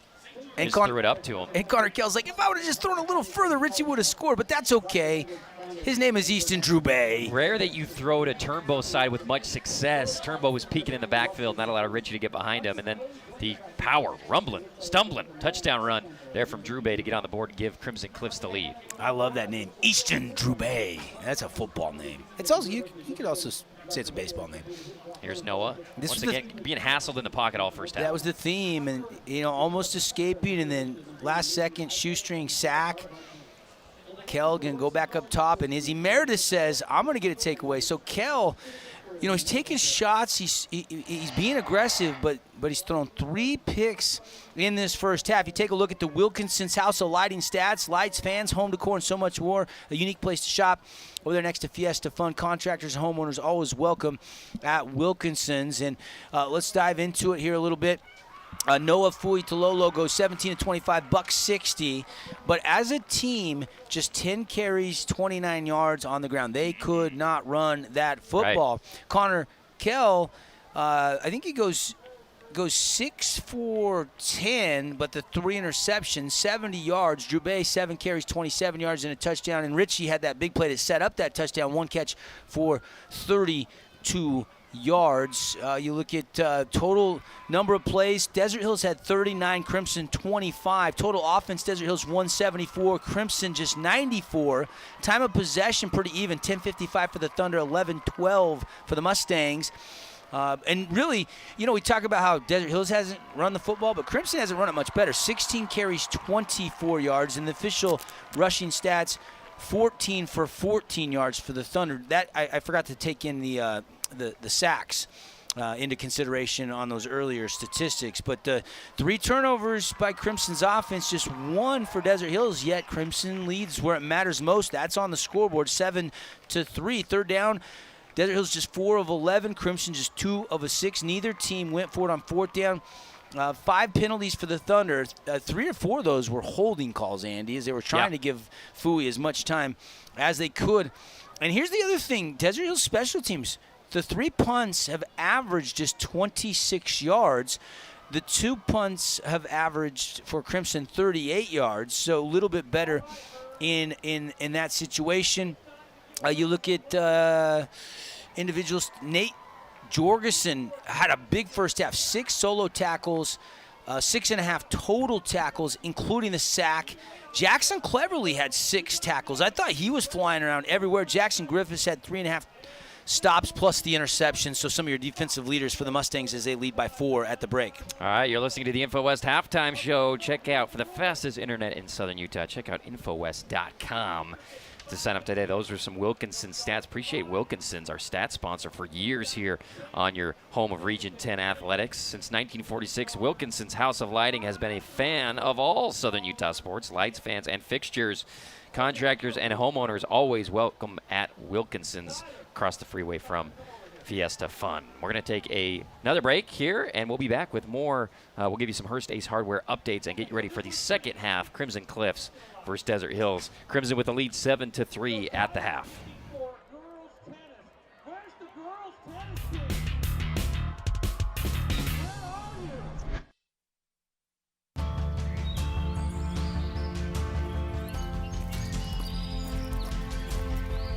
How does one become a trailblazer?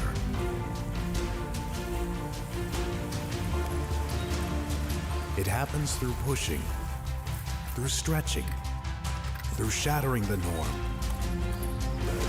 To blaze trails, you need to think big. break molds, and overcome any obstacles along the way.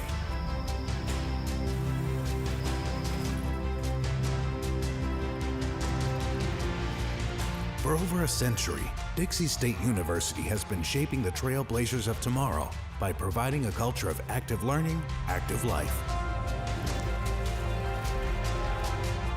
With a paradigm of real-world experience mixed with cutting-edge technologies and rich traditions, we provide one of the most affordable educations in the West, set against the most stunning backdrop on the planet. Come join us. Discover your passion, find your direction, and blaze your trail. Do not go where the path may lead. Go instead where there is no path and leave a trail.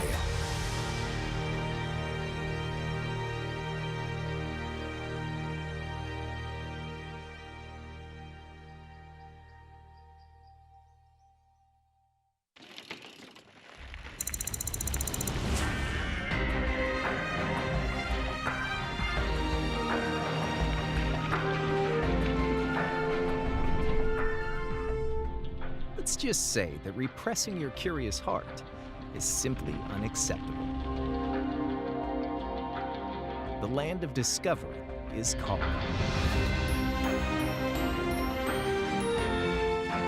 Rise to it. When people come together, good things happen.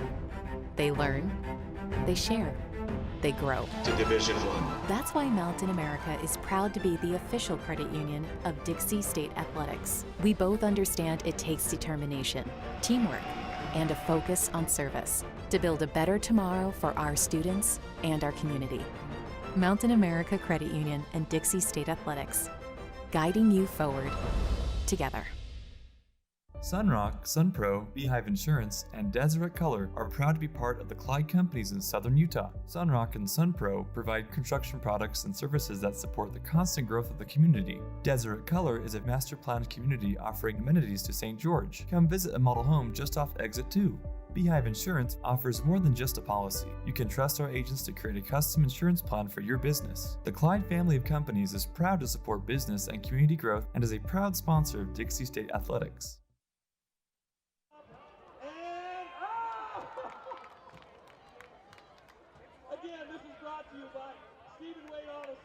Welcome back, Info West halftime show. Thanks for being with us, Devin Dixon, Andy Thompson. It's our Ideal Home and Paint game of the night. Crimson Cliffs with a 7-3 lead and a defensive struggle here in Washington, Utah. The sun has fallen, and it's a beautiful night to be a Region 10 football fan. Double D, let's get some looks around Region 10. Brought to you by Hearst Ace Hardware. Check out all the hot buys every month at Hearst General Store Ace Hardware, located in the heart of St. George and Cedar City, and open 7 days a week to serve you with a variety of products with prices that please. How are we looking around the region, Dev? Yeah, 27-7 at the break. Snow Canyon laying it on Cedar right now. Both teams scored early. It was 7-7, but then all Warriors since then. Hunter Johnson, 12 of 17, buck 63. He's thrown not one, not two, not three, 4 passing touchdowns. He's also got 6 carries for 39 yards. Will Warner, 2 grabs for 43 yards and a score. You go over to Pineview. Dominic McKenzie scored a couple of times from Sawyer Woods. It's 21-0 at the half, as Pineview maybe not blowing out the Hurricane Tigers, who are getting better. They're starting to build that program, and I like what Coach Ashby's doing, and they've got some gritty kids, but right now all Panthers 21-0 at the break. Yeah, 21-0, and it'll be interesting to see how much the first teamers for Pineview play in that second half. And then the Snow Canyon up big as well against Cedar. And right here, Crimson Cliffs 7-3 lead over Desert Hills. Appreciate Info West. You've been listening to the Info West halftime show, as well as Wilkinson's. Good stats all around. Noah threw the ball pretty well. Neither team could run it very well in the first half. We'll see what adjustments they make headed into half number 2. First week of region play.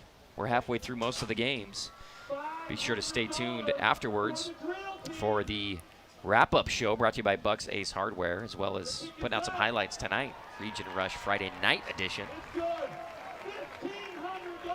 As also, Devin, me and you will be at a college football game tomorrow night right here on ESPN Radio and CEC, actually on ESPN Plus.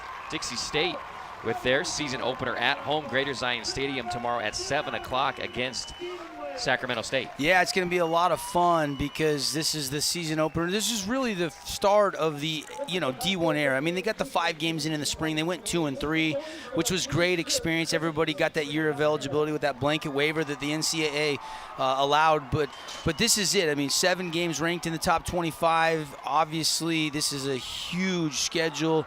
6 games at home, but you're playing the defending champs and the national runner-ups in the FCS. In Sam Houston State and South Dakota State, you got Montana. So this Sac State team, they play tomorrow. They went to the second round before losing to Austin Peay. Just missed out on the quarterfinals of the playoffs. And plus they got Weber State. I know Weber State loses to Utah, but they looked pretty good last night losing to Utah. They were able to move the ball a little bit and do some nice things against the Utes. And I think the Utes are going to be pretty good. So it's going to be a fun season, but huge challenge ahead. But I'm hoping they pack Greater Zion Stadium. You and I are going to be doing the game. Looking forward to having it right here on Trailblazer Radio Network. We'll be working with our same crew as tonight. We'll be putting it on ESPN Plus. So if you can't make the game, make sure you listen or watch on ESPN Plus. Kickoff 7 o'clock. Should be a lot of fun. Talked with Coach Taylor. He's excited. They haven't played a game. Sac State opted out of the spring. Yes. And then, of course, the season was canceled. Right. California, with the COVID. They haven't played since December 7th, 2019. I mean, amazing. They have not played a game in forever, AT. I mean, it has been a long, long time. So they might be putting their helmets on backwards tomorrow. Yeah, and Coach Taylor was nominated Coach of the Year. He came in He's from a Utah. Fun coach, yeah. 91 weeks between games for Sac State. Yeah. But they've got about 85% of their total offense returning from that second round appearance in the FCS playoffs. So, yet I think Dixie State's got a really good chance. Could be a little bit of a shootout tomorrow night if I had to guesstimate. Probably a lot more points scored than tonight so far. All right, thanks for listening to the InfoWest Halftime Show. We're going to take a 1-minute break. We'll be back in time for kickoff. Second half coming up on your Region 10 Radio Network.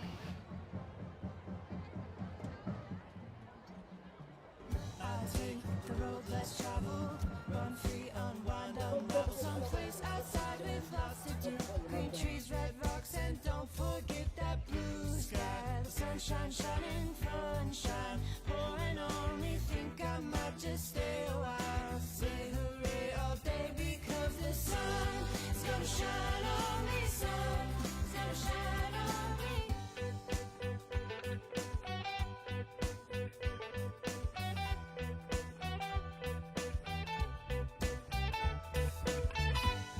So if you're looking for me, then you better look down where there's tall palm trees and shopping sprees.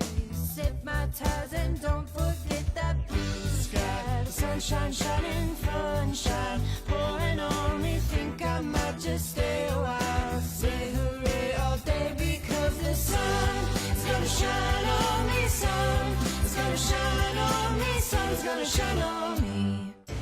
Tell me not in mournful numbers, life is but an empty dream.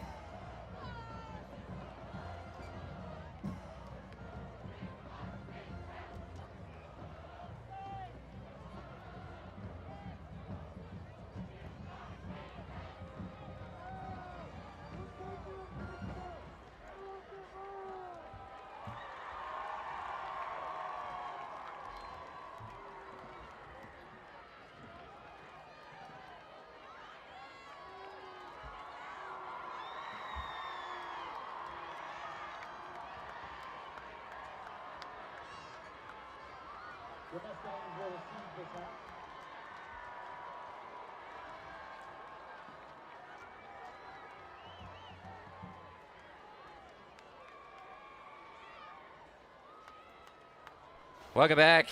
Second half action coming up. Desert Hills, Crimson Cliffs. Mustangs with the 7-3 lead. Polu about to put a foot into the Simply Wisdom Teeth kickoff here to start the half. Low line drive. Will bounce and go into the end zone. And it'll be a touchback. And Crimson Cliffs will look to march it here and add to their 7-3 lead. Yeah, I mean, great opportunity. You got the lead at the half. You're at home. You got the crowd into it. Your defense is playing well. And, you know, if I'm Coach Tate, I'm just saying, hey, let's make a little less mistakes in the passing game, right? Clean up the turnovers. Let's keep leading our defense. Try to maybe establish Connor Kell a little bit more on the ground. Get them teeing off on the run. And then, you know, try to get some more shots like they did when they set up that only score. Here's a snap to Kell. Fakes the handoff, throws it out wide. Incomplete. A little bit low and outside, intended for Caleb Horn. He's 2nd and 10 for the Mustangs. And really either way you throw it. It's been great defense by both Meredith and Mortensen on the corners for Desert Hills, with Turnbow as a safety over the top. 2nd and 10, snap, throws it. Tries to get it over the linebacker. Instead, it's tipped up, nearly intercepted, aimed it a little bit, intended for Kona Kroll.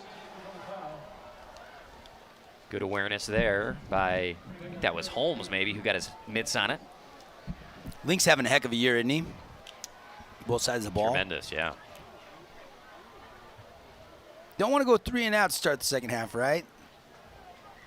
3rd down and 10. 2 throws incomplete.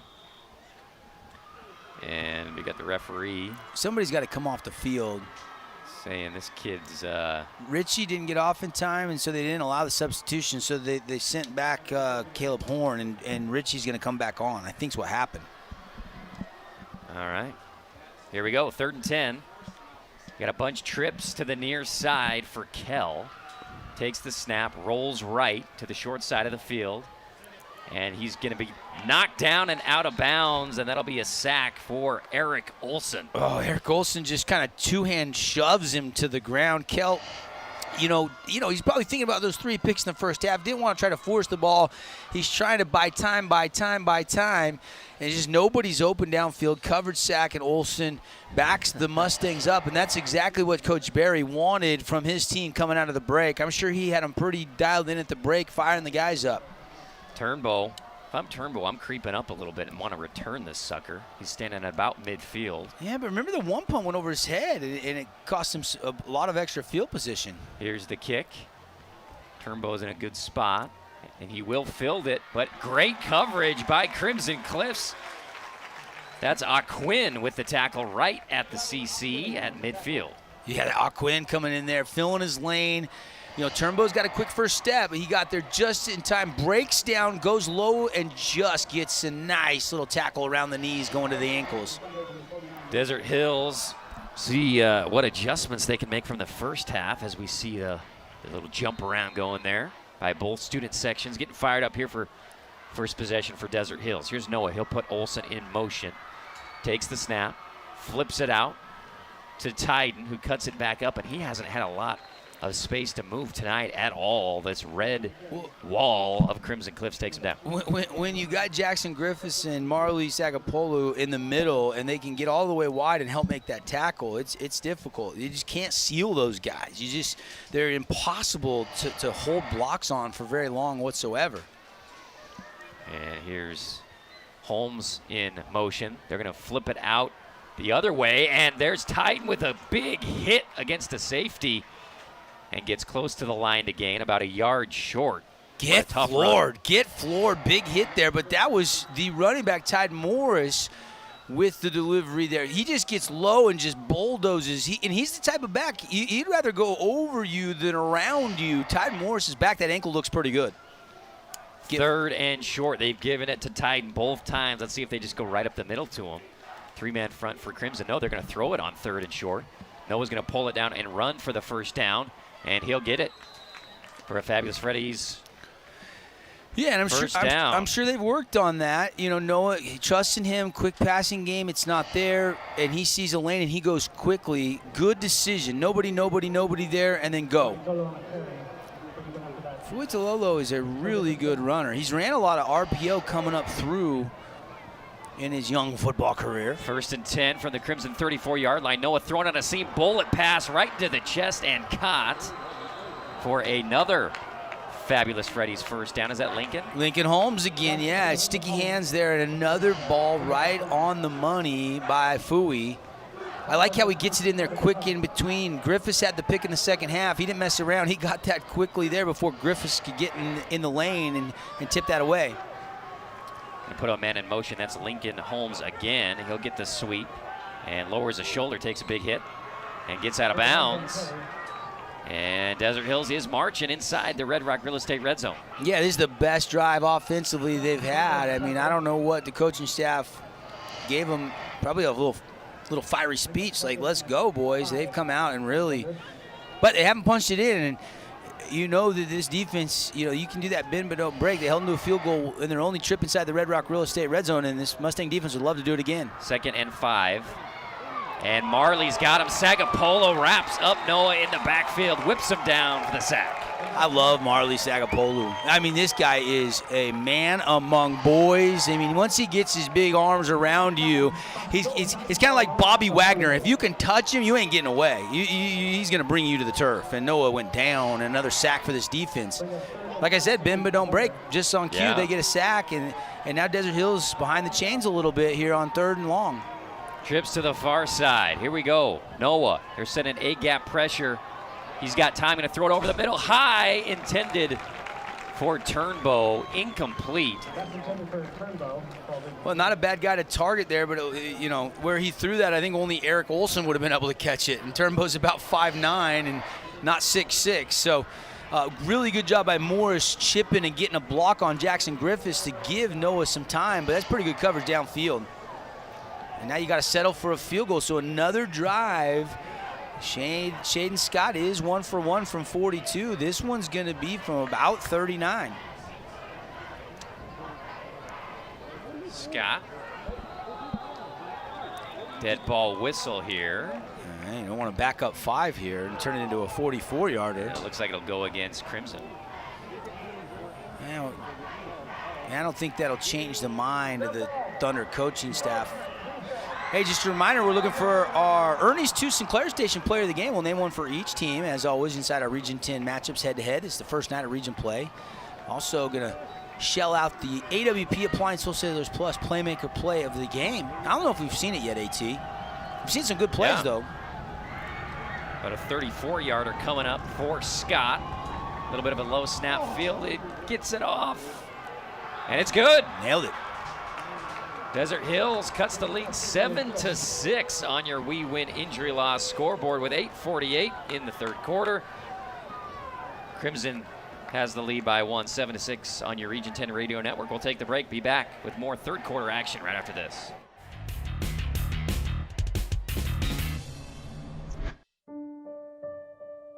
Time apart has taught us.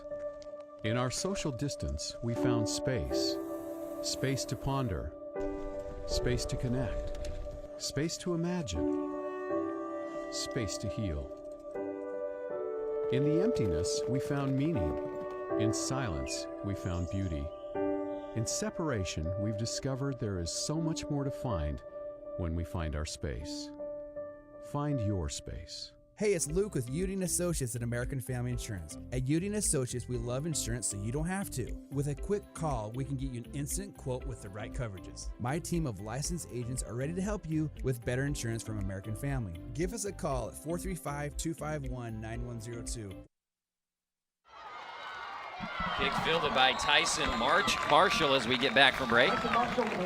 Good return, gets it out past the 30-yard line. Yeah, got it out across. Or just short of the 30, excuse me. Yeah, about 26 there. T-Bone kind of cut in front of Crowell. And T-Bone's going to take it out to the right side. And not bad field position here. How does Crimson respond? Didn't really get much going their first possession here in the 3rd quarter. And now another chance after that defense has only given up 2 field goals to the Thunder tonight. Here's Kell. Hands it off up the middle, tries a stiff arm, not going to work, as I think Eric Olson was in the backfield. That was a new ball carrier, wasn't that 41? Who was that? Yeah, 41 is Nick Baum. Yeah. Or Baum. First carry of the night for him, I think.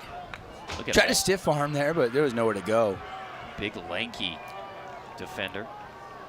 Olson is a D-end and then receiver, or tight end. He's had an impact on this game tonight on both sides of the ball. 2nd and 10, 2 backs in the backfield with Kell. And let's see if they're going to run a quarterback draw with lead blockers, and they've got a flag in the backfield. Decent gain there by Kell, who's a good runner. For Coach Jaron Tate in his 3rd season here with the Mustangs. He's done a really good job. I mean, you know, for that first year, because it's a hold, tough, man. The field's not done. You're not playing at home. You don't have a homecoming game, on and on and on. And then year 2, you know, everybody got in the RPI. It started that era and lost to Cedar. But I think this year that this is a Crimson team that I would not be surprised if they could make a deep run in the postseason. They're built with this defense to handle any style of offense. 2nd and long coming up for Kell. He's got 4 receivers and a running back right behind him.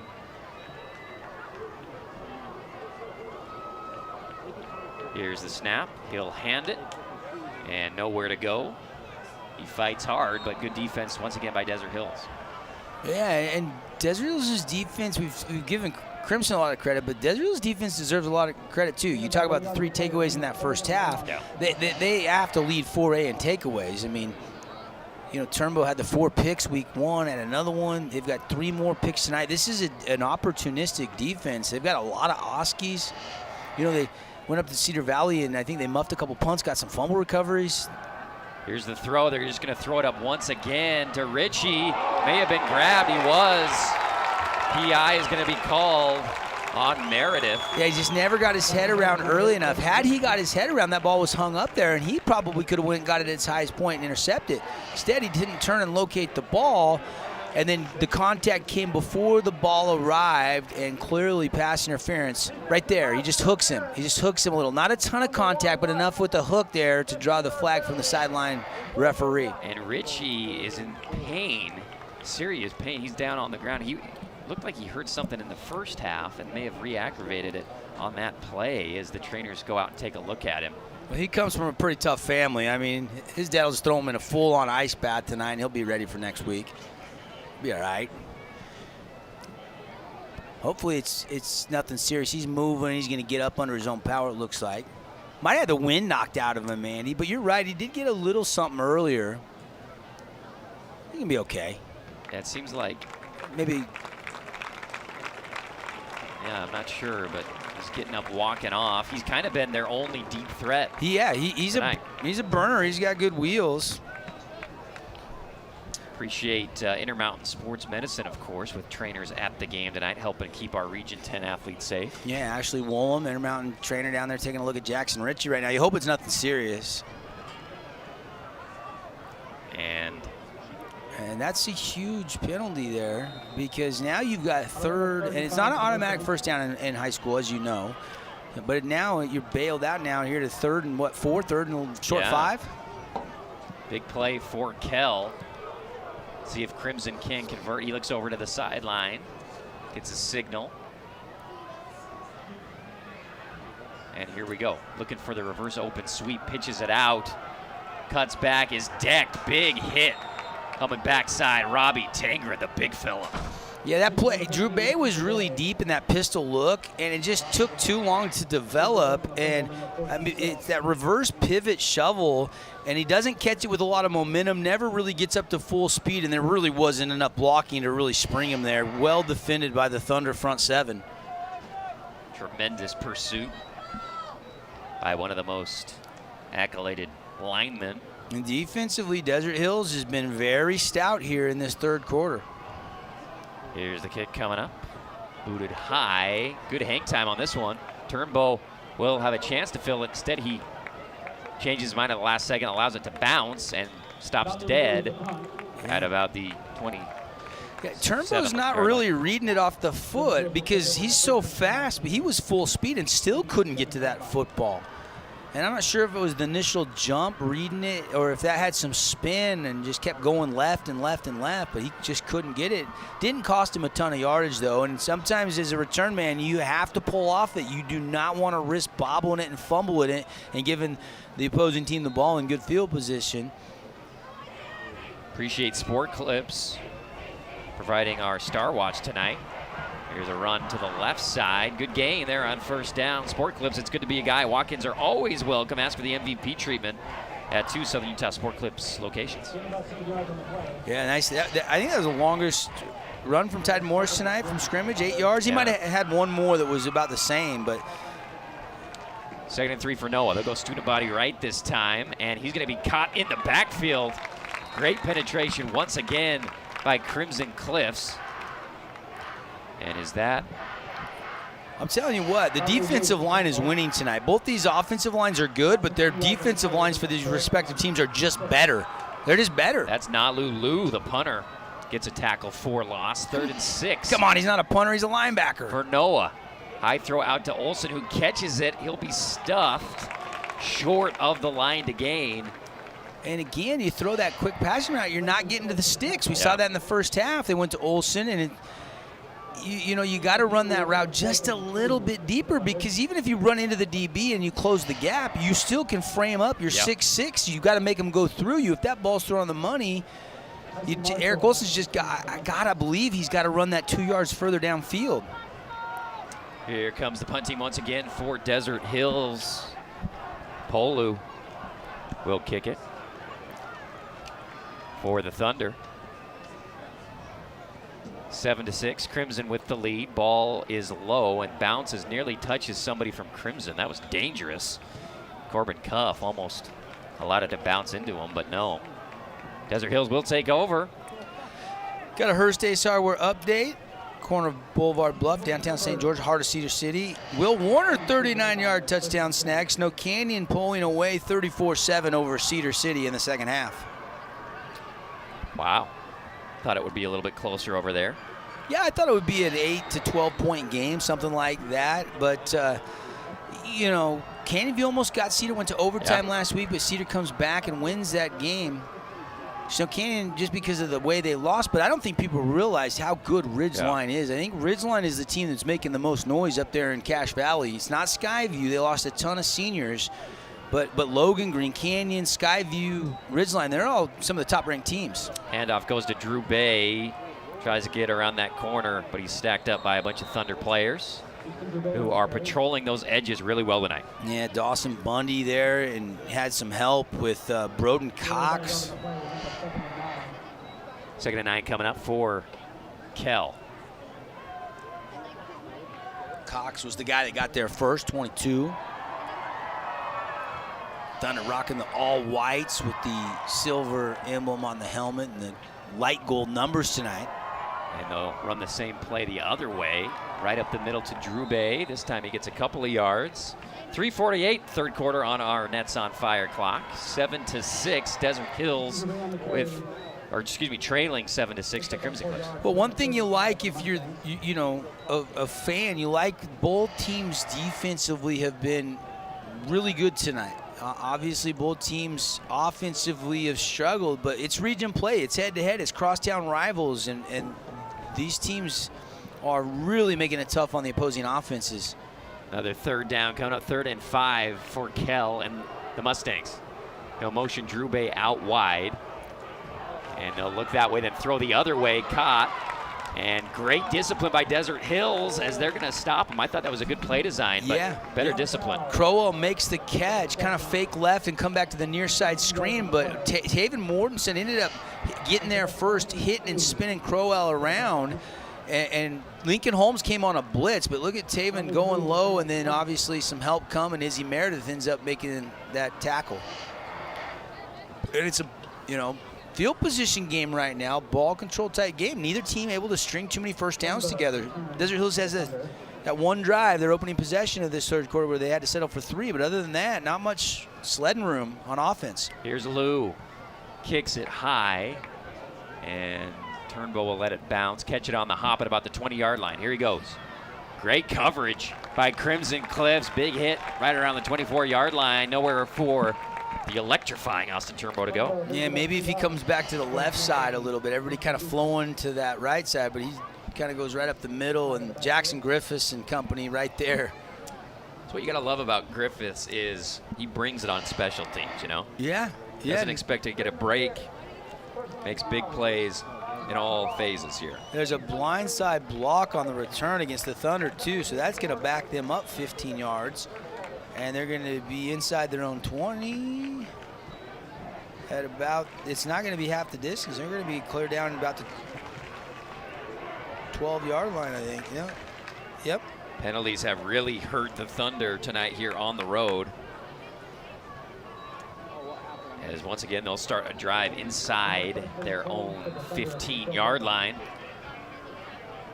Noah Fui Tololo, who has been excellent this year for him, will take over for the Thunder. They'll hand off with a lead blocker to Tyden Morris, who stumbles. Ball came out, and I think Desert Hills fell on it. The lineman, Johnny on the spot, was Jerem Wilkins, as Tyden tries to get off tackle and ball torn out. Well, he hasn't had a lot of contact, right? You know, he played the first quarter of the opening game of the season, and that's it. And with that ankle, you know he hasn't been going full contact at all. 2nd and 7. Noah gonna keep it himself, tries to get it around that edge. Nowhere to go. Great contain, and once again, Corbin Cuff. And I think that was Brayson Phillips again, Devin. Yeah, Phillips had a heck of a night tonight. They were both there. But again, they just blow up the middle. Sagapolo and Griffiths, and that opens up these guys on the edge to really run, lateral pursuit, flow to the football. And now, you know, I'm just surprised they haven't tried to do more of a little bit of a screen game. The problem is the 3-4, they're pretty disciplined. Yeah. Coach Wayne knows what he's doing. And they don't over-pursue the football. 3rd and long. Noah straight drop back, looking left. And he's going to throw it long to Turnbow, and he makes the catch after bobbling it. He's at the 40, breaks another tackle, stays on his feet to the 20, and knocked out of bounds. What a play by Austin Turnbow. The concentration, the juggling act, looked like he was going to drop it. What a throw by Fui, too. Fui, buying time, finally they rushed just 4 there. It didn't bring extra pressure, and Noah's hit as he throws it from Marley, and Turnbow has the concentration because the defender jumps right in front of him, and Turnbow then breaks his first tackle, wants to score, just kind of ran out of steam here and settles for a big play, largest play from scrimmage of the night for the Thunder into the Red Rock Real Estate red zone. Big play. 1st down, sweep goes out wide to Morris, cuts it back inside, and gets a couple. And that play hasn't gone for big yardage, but they kind of like getting them the sweep with a couple of lead blockers. By the way, that pass to Turnbow, 73 yards on the connection. And they've gotten into the red zone a couple times tonight, but have been unable to get it to pay dirt. Let's see if they can do it here. Olsen in motion. Hands it to the up back, Morris, who stumbles and then gathers himself and gets a good gain. A couple yards away from the 1st down. It'll be 3rd and short coming up for Desert Hills. Tackled by Lou. Mark that one down as an AWP Playmaker Play of the Game nominee on that 73-yarder. But Desert Hills they've got to get the touchdown, right? You can't keep settling field goals. Yeah, you can take the lead here, but you want 7, but you're going to have to talk about it and decide what to do here as we've reached 3 quarters in the books. On our We Win injury loss scoreboard, Crimson Cliffs with a 7-6 lead, but Desert Hills threatening. 45-second break, back with more after this.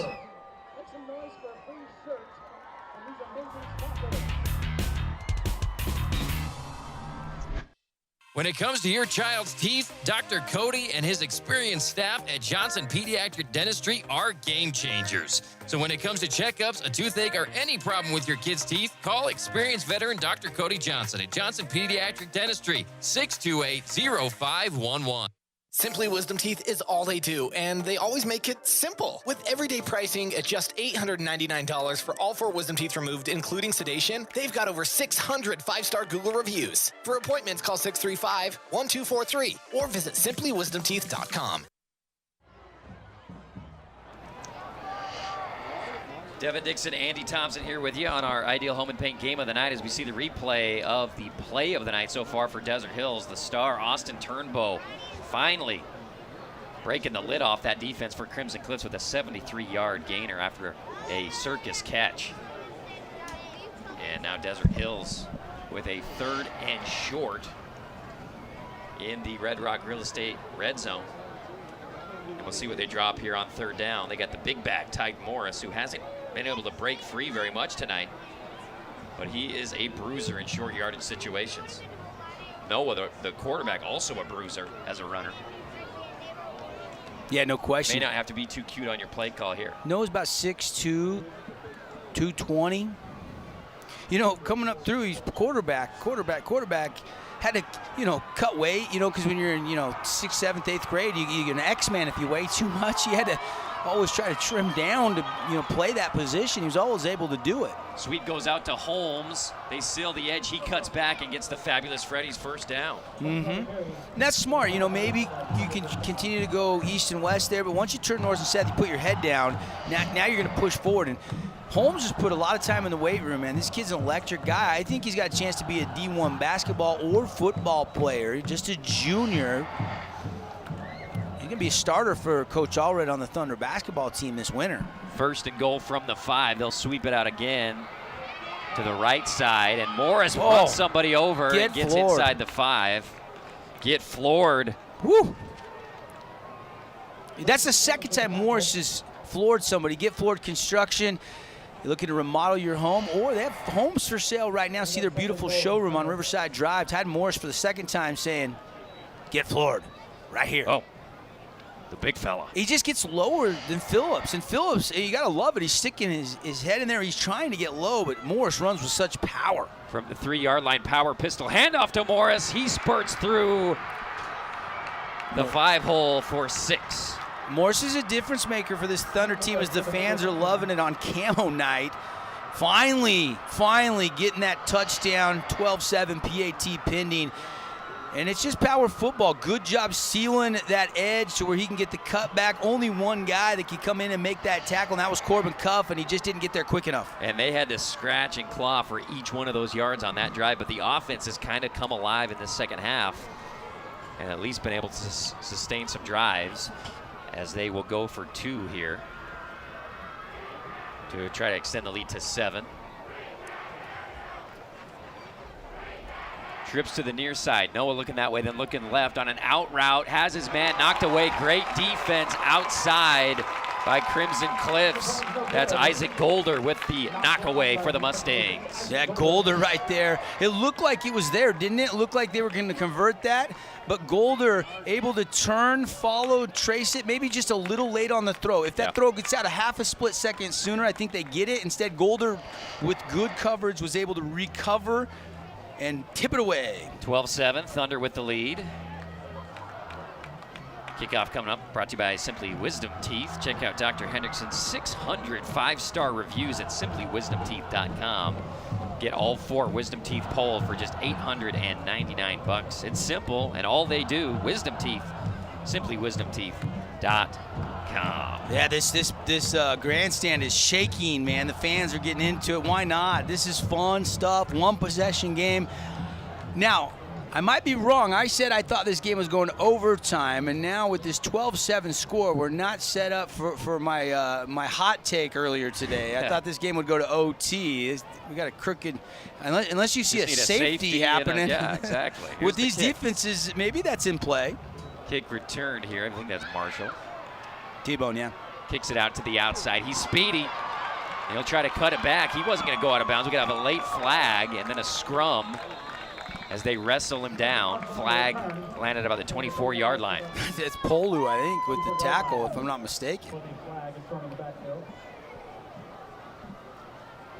We had that frenzy of flags, but both teams have started to play a little bit more disciplined and had a flag for a few minutes. And here's our white hat with the call.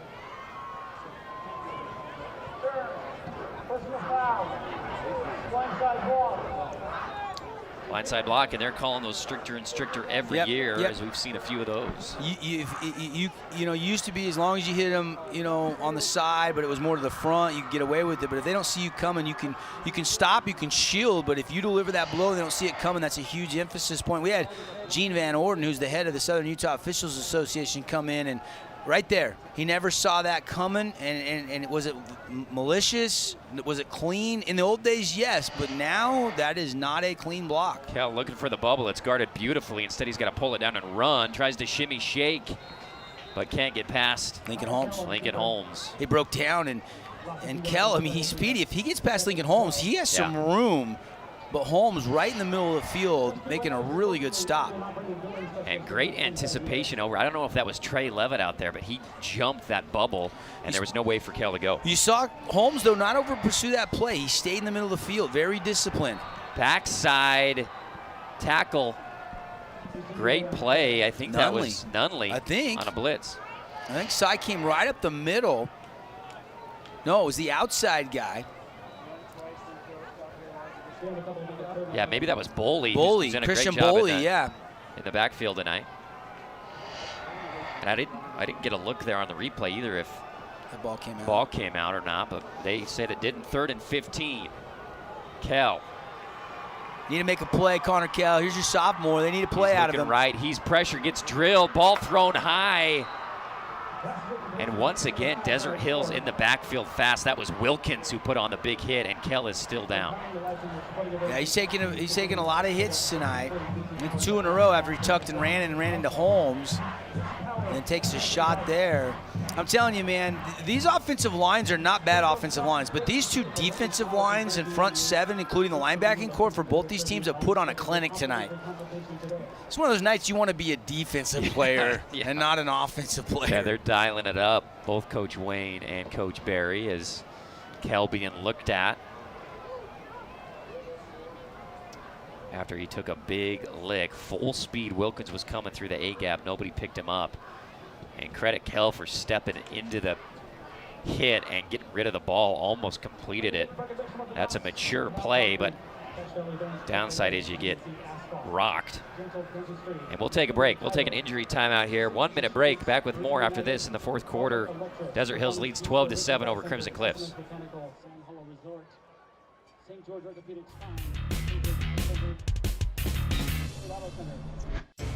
Tell me not in mournful numbers, life is but an empty dream. For the soul is dead that slumbers, and things are not as they seem. Art is long and time is fleeting, and our hearts though stout and brave, still like muffled drums are beating, funeral marches to the grave. In the world's broad field of battle, in the bivouac of life, be not like dumb-driven cattle, be a hero in the strife. Lives of great men all remind us that our lives can be sublime, and departing, leave behind us footprints on the sands of time. Footprints that perhaps another, sailing over life's solemn moon, a forlorn and shipwrecked brother, seeing, shall take heart again. Let us then be up and doing, with a heart for any fate. Still achieving, still pursuing, learn to labor and to wait.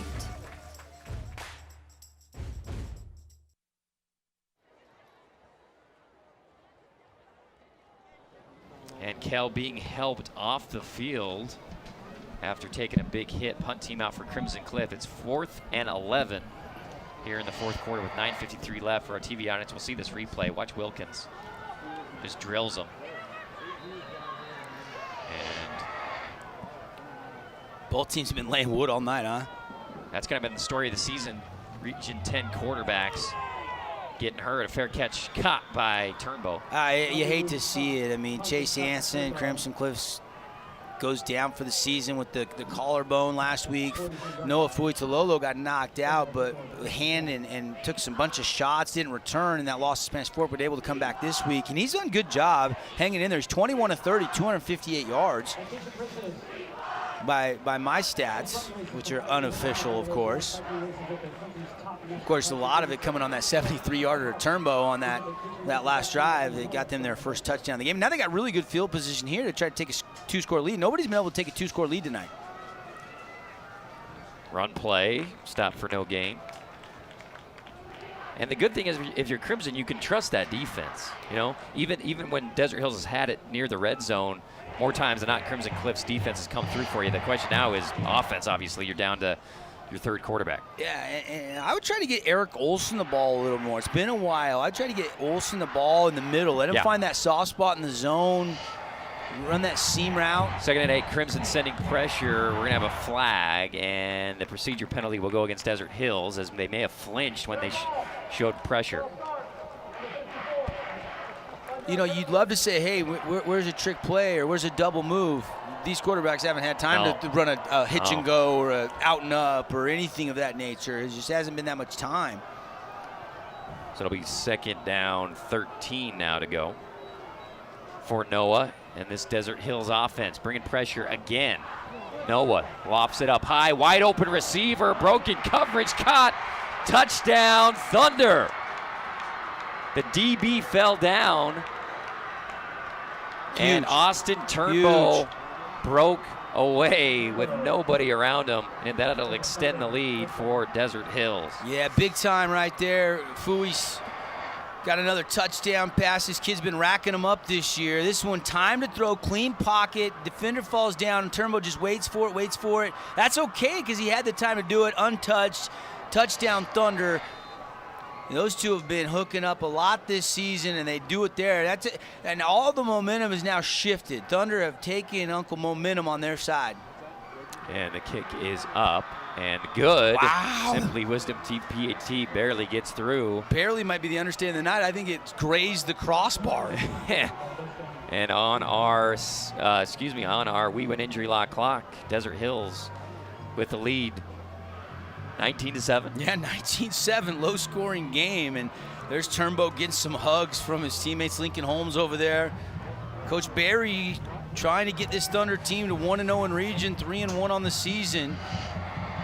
You know, and they come with pressure, but they pick up Griffiths. That's a great job just to chip long enough by Tyden Morris to get that ball to Turnbow. Great angle from the backside, and Turnbow for the score. Turnbow, senior season, captain of this team.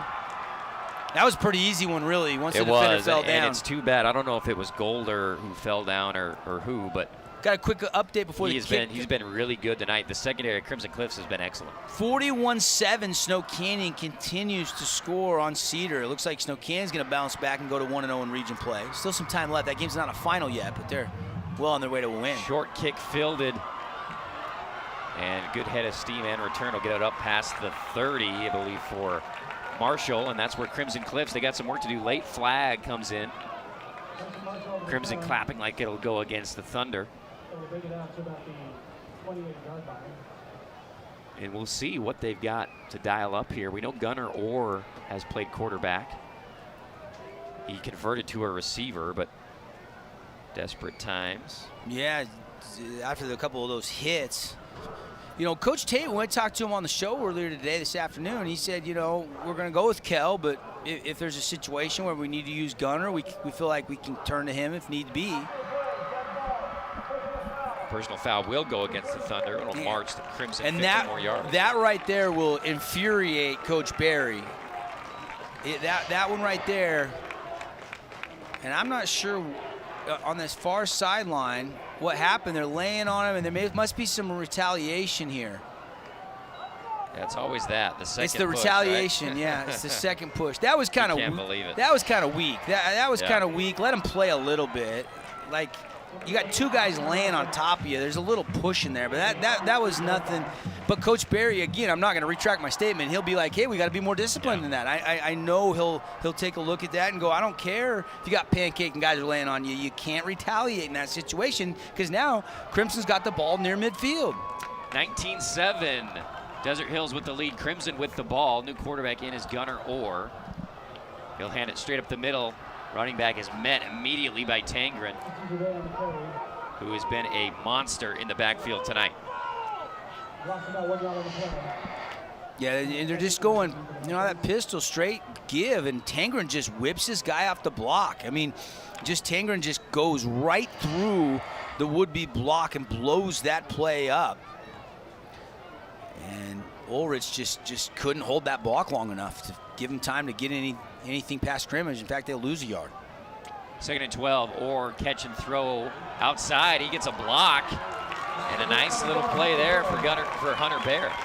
See, I like that play, right? The quick passing game is the extension of the run, and you cannot, neither team has been able to really effectively run the ball. So get it outside, get some blockers second level, and move the chains. That's a huge first down. They had to have that first down. You kind of feel like the clock and the score, they needed that one. Big play by Gunnar Orr to get it out quick. Or with an H-back and a pistol, reverse open handoff goes horribly, and he'll be stacked up for a loss. Yeah, and that's lack of reps, right? That's just lack of reps at the quarterback position. You've been playing receiver all fall camp, receiver all season until, you played a couple times quarterback, a couple plays last week, but somebody just turns the wrong way. I think Drew Bay and Gunnar just got mixed up. I think that play was supposed to be a reverse pivot and run back to like the 6 hole. But because the snap was offline, it kind of just discombobulated everything. 2nd and 11, Twins to either side stacked. Here we go, Gunnar Orr. Another high snap, throws it out wide, caught. And first catch of the game by Owen Peterson gets a few yards. Yeah, that's the same play that just ran, almost. Not quite the screen, but this is that quick hitch, get it outside, try to get some yak yards. And just catch and throw for Orr. I'm not even sure he had the laces again on that one. No, just trying to get it out quick. 3rd and 8. Crimson. What's your best play here? You confident that you can pick up 8 on or more? Motion Drew Bay into a slot. Then motion. Double pass. Double pass look. Breaks the tackle. Throws it back to Orr, who catches it. And Orr breaks a tackle. He's at the 30, 25, 20. Cuts back inside and needs one more block. And he gets into the end zone. Gunnar Orr. Are you kidding me? What a play. Kona Crowell saves the day. And then how did Kona escape? And then how does Kona, after shedding off a tackle, throw it on the throwback to Orr? Unbelievable. Region 10 football, let's go on a Friday night. How about that? We know they throw the double pass last week, and they're doing the same look, except it's a throwback. You got to wrap up there. You wrap up and there. Crowell just Herculean throw after breaking the tackle, and then Orr's just like, I'm not going down. 2 missed tackles. Meredith takes a bad angle, and Gunnar Orr, the quarterback, turned running back, turned into a wide receiver. I mean, he played all the positions tonight. What do we got? I love Amazing. it. Hey, the trickeration, I love it. I love it. I love it. And they are back in this football game. That's a game-changing play. And now you need the defense to just get you the ball back. I like the play calling on that drive, AT. Holy cow. And it looked like it wasn't going to work, didn't it? It looked like a disaster. PAT is good for Ryan Woolley on the Simply Wisdom Teeth point after. And we got a score of 19-14 on our We Win Injury Law scoreboard. 6:54 left in regulation. We'll take the break. We'll be back with more right after this. Ideal Home and Paint. Ideal has all the top quality brands like PPG, Pratt & Lambert, and Cimarron floor epoxy coatings. Ideal has that. Check out their paint design center, 4096 South River Road, or call 656-0801.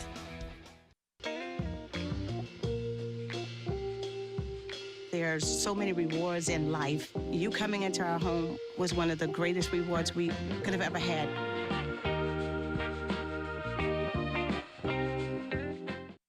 Need an appliance or two? AWP's got you. Check out the remodeled expansive showroom, highlighting the Cafe series with colors like matte black, matte white, and modern glass. Make your kitchen stand out. Come see the local boys at AWP across the freeway from the Bloomington Walmart.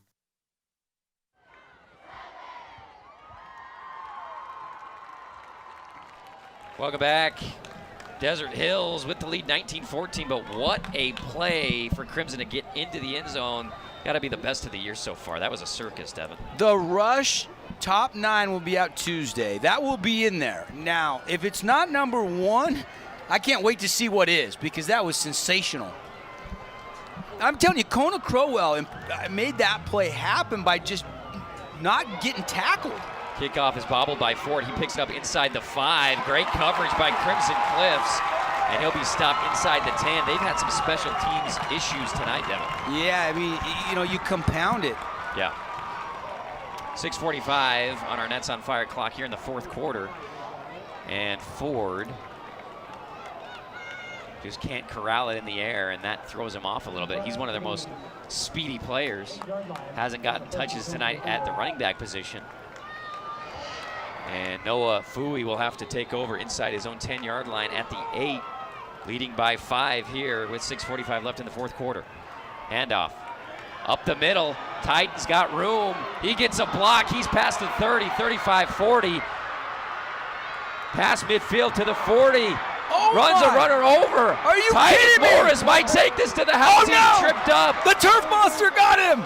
What a run. Titan Morris. A flag comes in late. 2 epic plays back to back. Are you kidding me? Only on a Friday night in the wacky Region 10. Take a look at this. I mean, it's just a straightforward give. The handoff is not clean. Great little block to spring him on Griffiths. And then nice block outside by the outside wide receiver. Morris should be tackled right here, but you can't go high on Titan Morris. And then you can't not wrap up on Titan Morris. And unfortunately, I think Golder knocked Turnbow into Morris, and that's what tripped up Titan Morris. He should have scored there. It was like a billiard shot. Golder banked Turnbow into the ball carrier. Otherwise, that would have been an amazing run. Oh, they're going to call, did they call a blindside or a block in the back on 26? He pushed Turnbow in the back, but who cares? He saved the touchdown. I mean, that's one penalty where your coach was? Yes, they called a block on Golder in the back. He pushed Turnbow in the back. So it's half the distance. Titan will get it up the middle. He'll dive, and it looks like they'll say just short of the zone. I don't think you're not giving it to Morris 3 times here. Right. 3 more. I mean, I think you, unless you want to sneak it with Fui, which that wouldn't be a bad idea either. Here we go. Second and goal from the inch line, and he is brought down. And once again, Lou is in the backfield to make first contact. Yeah, and they guessed and threw the kitchen sink, and everybody came, all-out blitz, and they guessed right. That's when I'd love to see Noah sneak up under center on second down and just pinch and go.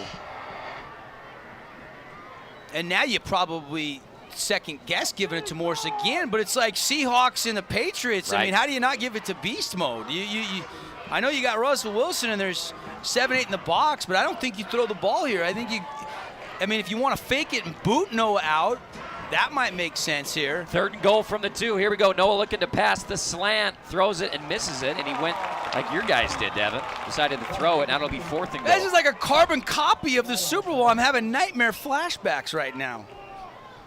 The night ended with me staring into a closet. He might be bailed out. We got a flag. Defensive holding. That's going to be a fresh set of downs. Oh, no, it's not. Replay third. But that gives him a free play, Andy. I don't know about that one. That was a tough call. He did have that right arm on him. But I don't know if that was even catchable.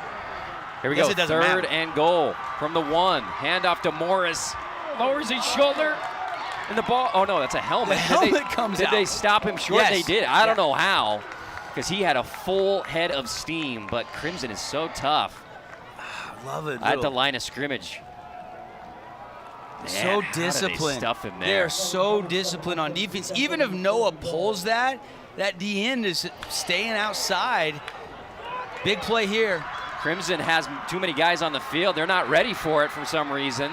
And an easy handoff and touchdown, untouched off that left side. How does it happen on a 4th down? Well, odds are right. If you give it, you're going to score, and they finally did. But now, did the play count? The officials are talking. Does the play count or not? No, the PAT team's on. Crimson was bringing 2 guys off the field.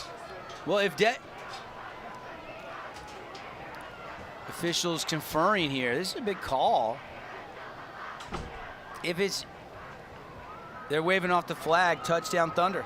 And Titan Morris with his second touchdown of the night and his second touchdown as a Thunder player and his second touchdown of the season. And he probably should have scored on the long run. And I think they're saying you got to give us time to make our adjustments. If Desert Hills substituted in college and pros, you got to give them time, but I don't know that that's a high school rule. And here's the PAT up and good.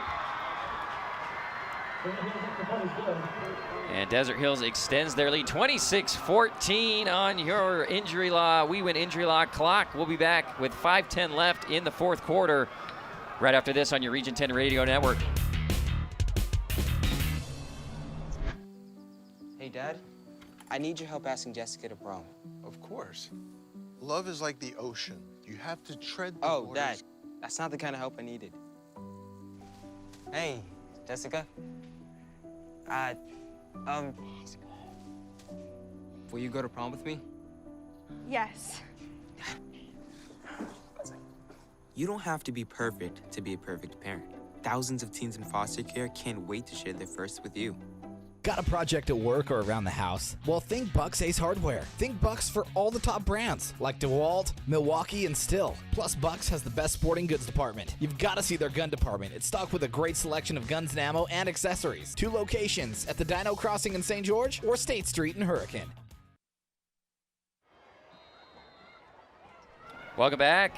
Ideal Home and Paint Region 10 game of the night. Desert Hills now with a 26-14 lead.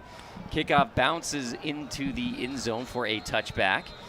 And Crimson had one of the most amazing plays to cut it to a 1-score game, but then Tyden Morris answered back through a haymaker, got him all the way down into scoring position with an epic run for himself. And Desert Hills finally was able to plunge it in on a 4th down and make it a 12-point game.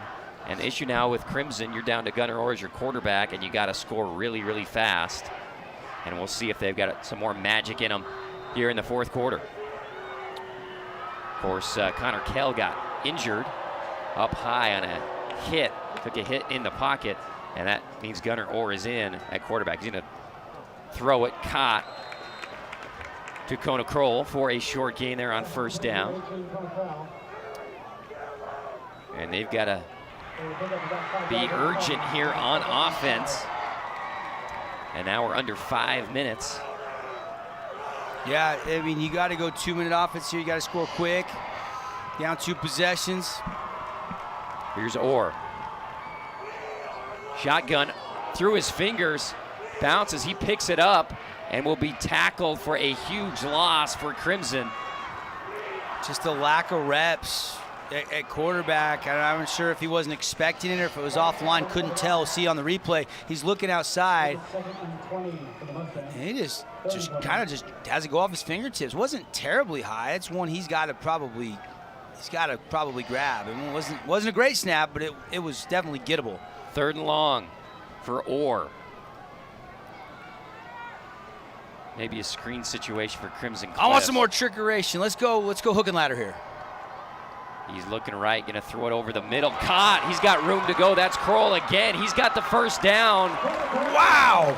When you need a play, Kona Kroll, this young man is a difference maker. That double pass, that was him getting it back to Orr, and now you one-on-one. He's speedy, and look at this throw right on the hands. They're handing off the coverage, and he gets right down the seam for a huge play and still life for the Stang gang.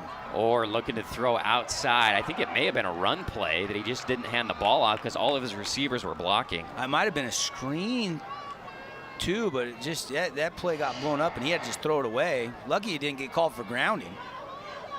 Drew Bay's there trying to maybe block, or is he trying to get into the screen? Trying to block. I think everybody thought it was a run except Orr pulled it, wanted to throw. I think they're lucky they got away with without a grounding call there.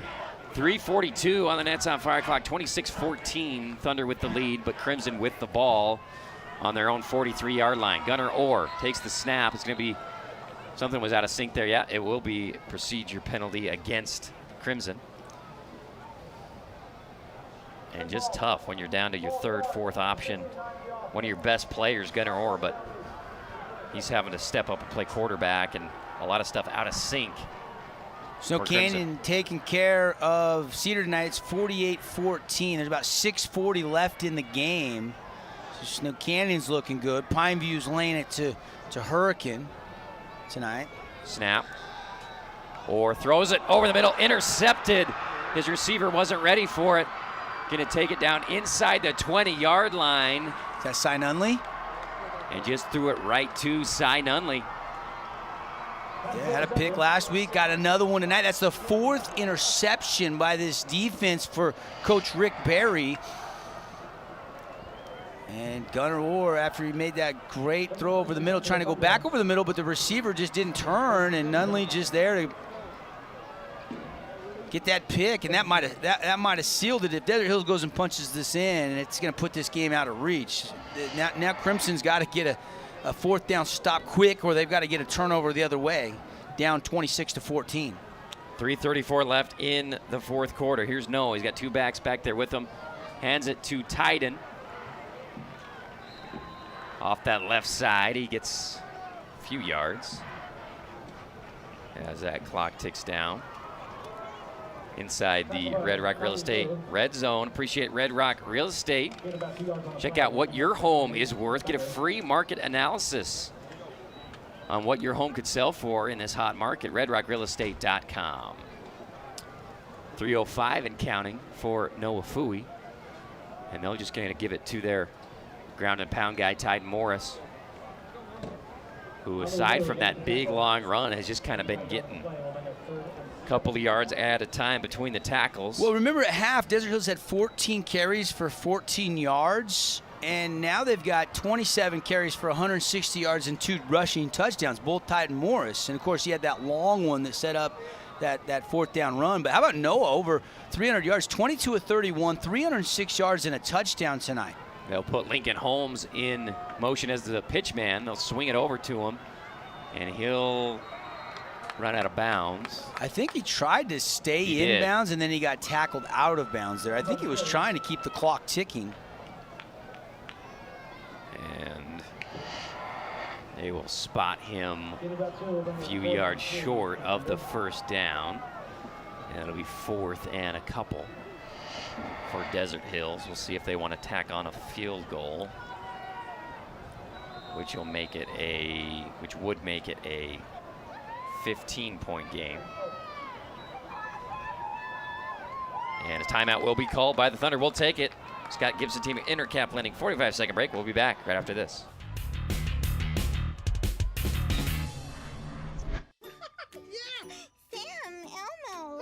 Julia, are you ready to play band with us? I'm gonna play my clarinet. And Elma's gonna play his drum. Drum loud. Oh, well, you know what to do, Julia. Julia knows. With Julia's autism, loud sounds can be too much. But she still loves to make music. Play band.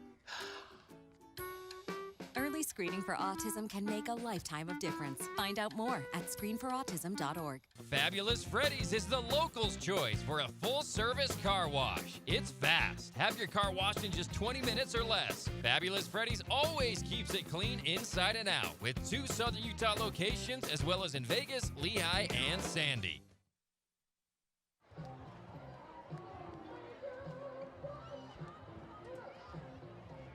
Welcome back. Crimson Cliffs High School, ESPN 97.7 CEC TV, as well as Sports Radio 977.com.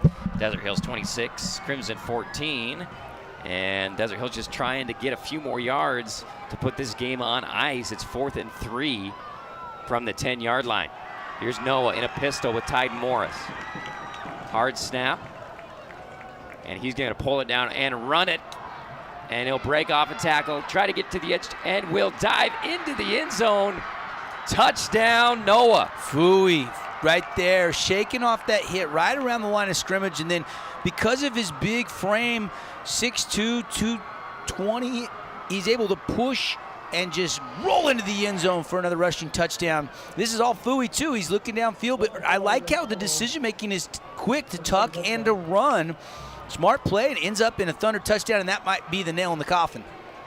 32-14. Don't forget our big score dessert brought to you by Holbrook Asphalt has been achieved by Desert Hills. Head to Yogurtland for your free 5 ounces of frozen yogurt, courtesy of our friends at Holbrook Asphalt. Yeah, it's on. I'm heading over there. You want to meet me over there? Absolutely. Here's the Simply Wisdom Teeth PAT. And it's good. 33-14 on our We Win Injury Lock scoreboard. We'll be back.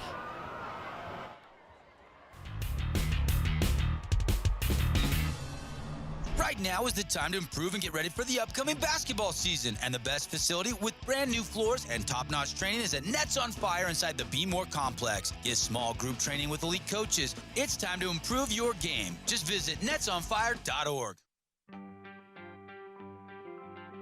I take the road less traveled, run free, unwind, unravel. someplace outside with lots to do. Green trees, red rocks, and don't forget that blue sky. The sunshine shining, sunshine pouring on me. Think I might just stay a while. Say hooray all day because the sun is gonna shine on me. Sun is gonna shine on me. Sun's gonna shine on me. Welcome back. Here's a kick from Polu. Fielded by Crimson Cliffs. Full head of steam. Here we go. Crowell. This kid is a player. He's past midfield. 40, 30, 20. Got one man to beat. He's holding the ball up. Touchdown, Crimson Cliffs. Wow, there's no quit in this Mustang gang. I told you this star, he's a star, man. They loved him last year. He started to get some reps. He shined all fall camp, and that is the second huge play. Actually, the third huge play he's made tonight. There was the trick play, the catch over the middle, and now see ya to the house call for the young Kona Crowell. And he's getting chatted to by the official for probably holding taunting the ball on up. his way in. But yeah, I think they flagged it. Yeah, come on, let him enjoy football. Was that taunting when you hold the ball up like that? Is that taunting? If he would have turned and pointed with the ball, maybe, but he's just holding the, did he look? If you look back, maybe. And I know you want to, have sportsmanship, and I'm all for that, but man, he just took it to the house. he's gone. I mean, he's waving at people at the 50. Let's see.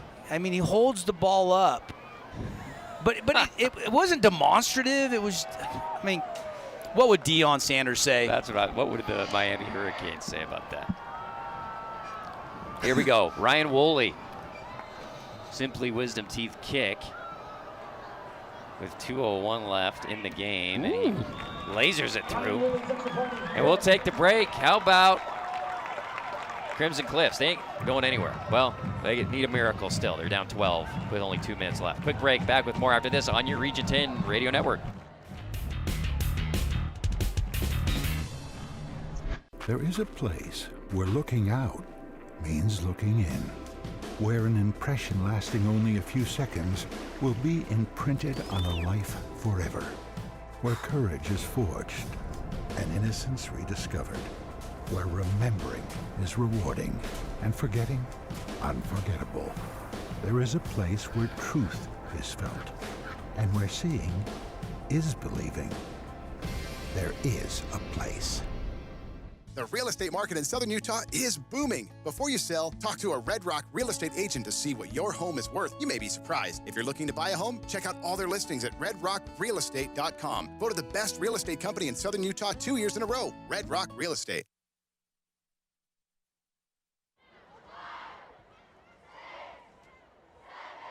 Welcome back.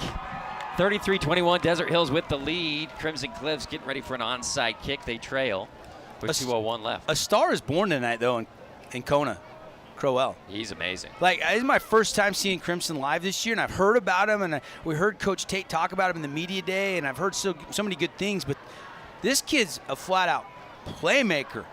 I love what I see out of him. And he's an underclassman, AT.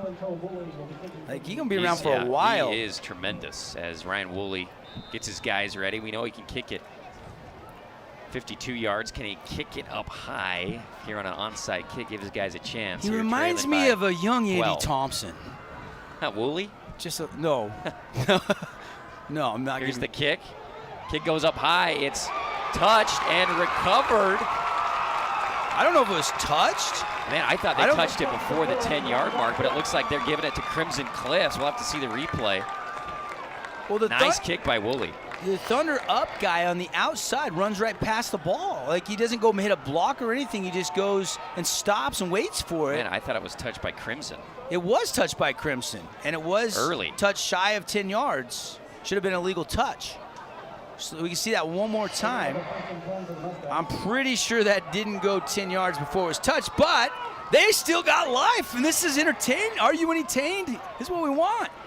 It's nice touched right there at 9 yards. And here's over the middle pass to Crowell, who makes the catch. Here we go, Crimson Cliffs. There we go. Here we go. 1:56. Clock will stop. Oh, don't hustling to the line. Don't cramp up, Kona. I want to see more of you, bud. Kona, I think he might just be fixing. Oh wait, He's limping a little bit, fixing a knee pad. He gets out over to the slot. This kid's a He's playmaker. been the man. Let's see if they go to him again. Pistol. Clock is winding. Gunner's got to hurry here. 4-man pressure from Desert Hills. He winds up, doesn't throw it, and then pulls it down to run. And he's going to skip it. Breaks the tackle, gets out of bounds. Smart play. Smart play. Nothing downfield. Don't want it. You can't throw an interception here. Stop the clock. Preserve the timeouts. 1:42 on the clock for Orr. And they've got 3 timeouts. They got a player sitting on the 10-yard line. Mm-hmm. And I can't. I think it's Kona. Oh, it is Kona. Yeah, I think he's cramping, but I just the way he was acting earlier, I think he's cramping. It was a hot, muggy day. We had some rain a couple days ago and pretty warm again. And get him some electrolytes. Get him some pickle juice, Andy. Do you got any pickle juice in your backpack? I hear that helps, yeah. I don't know. I have no idea. That's what Dr. Kirk said. Oh. Got to be true. Intermountain Sports Medicine team taking a look at Kona. I'm telling you, I'm excited about this kid, man. I mean, watching him live tonight, he has shined. This has been a terrific effort for Crimson Cliffs. Kona pops up. Yeah, I really think he's cramping. Get him some. There's Coach Tate coming out to check on him. Well, he's got to come off the field for a play here. He didn't want to, but he's got to come off the field for a play, I believe. Yeah, here he comes. He wanted to go. He wanted to stay in the game. I don't blame him. Probably gassed. Probably ran 5 miles. Second down and 2 from the 31-yard line for Gunner. He's going to launch it over the top. Just overshoots his outside receiver. That was Hunter Bear. Yeah, and Bear had just half a step, not much. That's pretty tight coverage over there on that far sideline by Ashton Stevens. And the home faithful wanted a call. Want a little but aren't holding, gonna maybe? get it. Little grabby, maybe, but we'll see here. Little hand fighting going on. Not enough. It's close, but I don't think you can flag that. It was close, though. Or same play, throws it up high, out of, well, just over. And they're going to say the contact came, but it was uncatchable. Yeah, I mean, Stevens hasn't played that corner all game, but he is in there right now. They're trying to attack him. And the home fans wanted that call. Now, that one might have, but the ball might have been thrown out of bounds, I think, is maybe he's grabbing him early, but who's grabbing who? They're both grabbing each other, Andy. And it's only a couple yards over his head. I agree. I mean, I think the one before was clearly a good no call. That one, you could argue. But who's grabbing who? They're both locked up. Yeah. You know, you're going to call it on the defense, but Bear was holding him too. They're both hand fighting, and then they both locked on. 4th and short could be the last play. Usually that does go on the convert. defense in the fans' defense, though. Desert Hills almost jumps off, and now they're pointing at Crimson. No flags. 4th and 2. Here we go, Gunner Orr. Gotta have it if you're the Mustangs. Gotta. He's looking to throw. Same exact play, and throws it over the kid's head. Incomplete. 3 plays in a row, the same thing. Could not connect. Oh, they needed one. They needed one. Fans wanted that call, didn't get it. Surprised they take a shot there instead of just... Yeah, on 4th down. I mean, it hasn't worked 2 times in a row. Maybe Gunner just pulls it and runs it, but no. They want the home run and then just can't get it. Yeah, and give Ashton Stevens a little credit because he was picked on there and they got the stops they needed. And Desert Hills fans, you know, they've had trouble putting this away. Now you can't turn it over here, and they got timeout. So you do have to run the ball and try to get 1 first down before you can go victory formation. Handoff goes to Morris. He's been a warrior tonight, even though he transferred to the Thunder. And smart there because they're trying to hold him up and then strip the ball, but he's got really good ball security. And he's starting to be a little ginger on that ankle. But he's looking pretty good for late in the 4th quarter. He's had a ton of work. You know, ooh, that right ankle did give just a little bit there. And I'm sure he's got it heavily taped. It'll be 2nd and long, 46 seconds and ticking. Well, they've got 3 timeouts, but they're not using one here. They're saving it. They're going to run it all the way down. think another miscue by Desert Hills. They ran it too far down. And Crimson Cliffs seemed just content to let it run out. Well, no, I think they were thinking, okay, if we don't take it here, then we can save one maybe. I don't know. You need 2 scores, though. Hand off. Nowhere to go. Now, I bet you'll see him take one now. Yep, Coach Tate takes that TO. Man, we're going to have a hard time naming our Ernie's 2 Sinclair Station player of the game. There's been stars out tonight, AT. Yeah, I mean, defensively for both teams, a number of guys. Obviously, you know, Turnbow made some huge plays for D Hills. I can see both these teams getting better and better. You know, Crimson's obviously got to get some more reps for their quarterbacks. Obviously, Kell and then Orr. You know, it'd be interesting to see if, you know, later in the season if Barban can get in the mix. Another one of their young quarterbacks, but they've had some trouble with the snaps. It hasn't been fluid tonight offensively, but this defense is going to take them a long ways, and this defense is going to keep them in a lot of games. But the same can be said for Desert Hills defense. They were pretty good tonight, and finally in the second half, Desert Hills has been able to get the lid off. Created 4 turnovers tonight. Noah's got 306 yards passing, 1 touchdown throw, 1 touchdown run. Tad Morris has taken a couple in. But Kona Crowell's now got 4 catches for 62 yards and a touchdown. Drew Bay's got 12 carries, 30 yards and a score. Kell, before he left the game, it was 9 of 15, 88 yards and a TD, but he had the 3 interceptions. Or was it the 4 interceptions? No, Orr had the 4th, right? 3rd and long. They're going to sweep it out to Lincoln Holmes. Good contained by Crimson. They'll get a chance to catch a punt here with about 21 seconds on the clock. They take another timeout. We have something happen there after the whistle. No flags.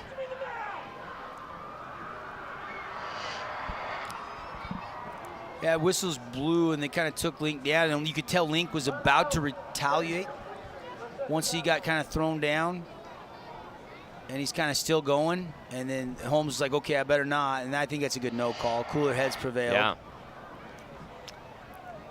And we'll have a timeout by Crimson Cliffs. We'll keep it here. Now you got a punt, and I'm coming. Coach Wayne and the special teams coaches are going to come at this, and then hope you can get an onside kick and then go for the Hail Mary. You know, you try to block this and get that, fall on it for maybe a touchdown, or you can't advance.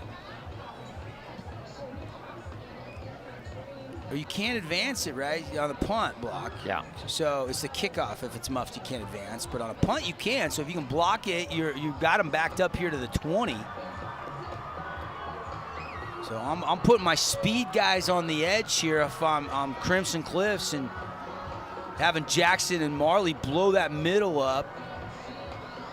Try to find a gap to shoot for somebody else. See if they can get to this punt. Polu's got to get it off quickly. Marshall back deep for Crimson Cliffs, standing at about the 50-yard line. You know, they didn't take that one timeout, so they got one in their hip pocket here, but they lost that full play clock by saving it. And he'll get it off high and short.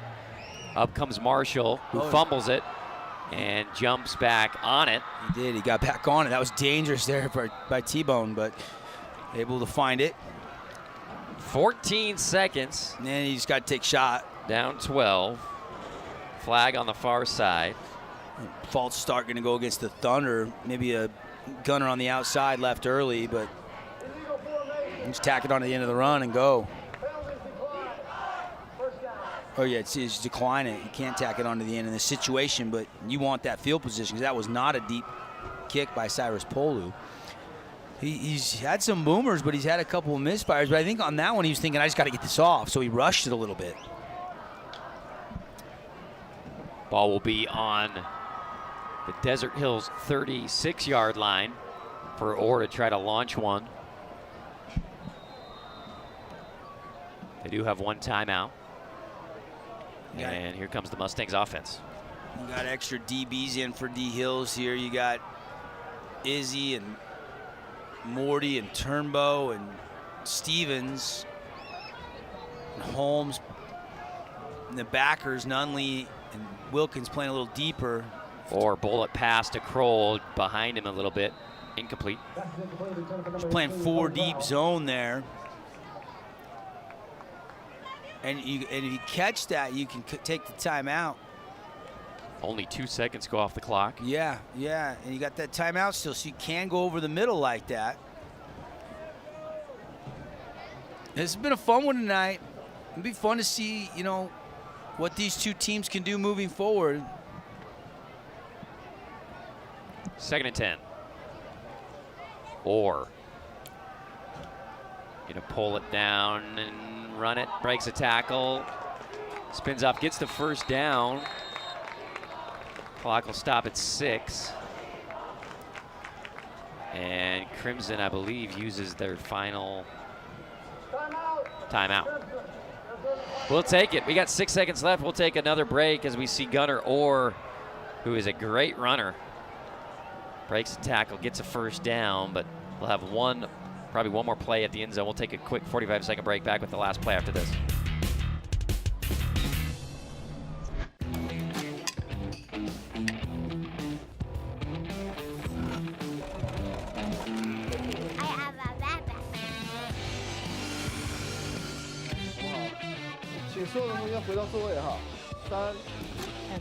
Get our print curve here. And there's the bottom. Does this one have more water? Can you tell me why? Careful. Simply Wisdom Teeth is all they do, and they always make it simple. With everyday pricing at just $899 for all 4 wisdom teeth removed, including sedation, they've got over 600 5-star Google reviews. For appointments, call 635-1243 or visit simplywisdomteeth.com. Welcome back. Here we go. 6 seconds left. Gunnar Orr takes the snap. And he's going to launch it into the end zone. High and intercepted. Oh, they say he stepped out. Out of bounds. But that'll do it. Time is 0s on the clock unless they're going to put time back on. Clock says 0s. Did he get a foot in? I think that's it. Doesn't matter, right? And Desert Hill's going to win this game. Cutty performance for Crimson Cliffs. Sure was fun. Crosstown rivals. And does he get the foot down? He's Maybe still bobbling the ball a little bit. Turnbull wanted that pick. Yeah. He wanted that pick, but didn't get it. 33-21, Desert Hills wins. We're going to take a 2-minute break. We'll be back for the Johnson Pediatrics post-game show right after this.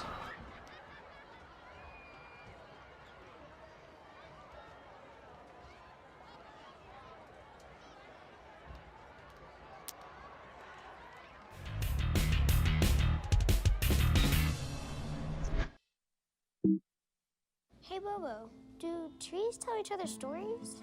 I'm sorry. I'm afraid I don't know that. Hey, why don't we go find out? Listen. Can birds draw pictures? I don't have an answer for that. Dad, do stars visit their friends? Look!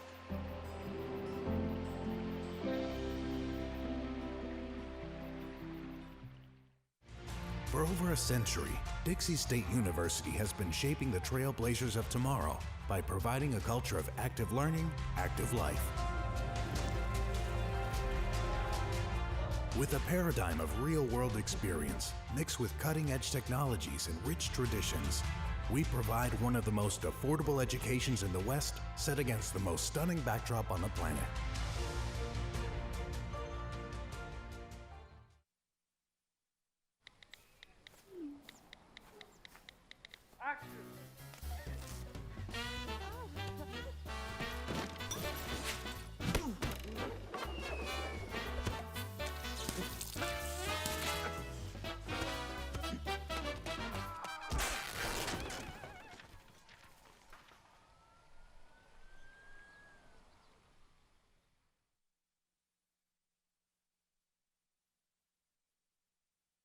Where do you find the titans of classical music in St. George?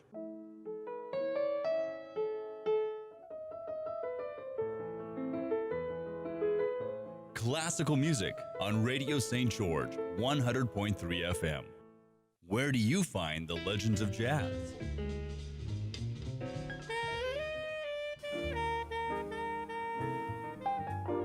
Evenings on Radio St. George 100.3 FM.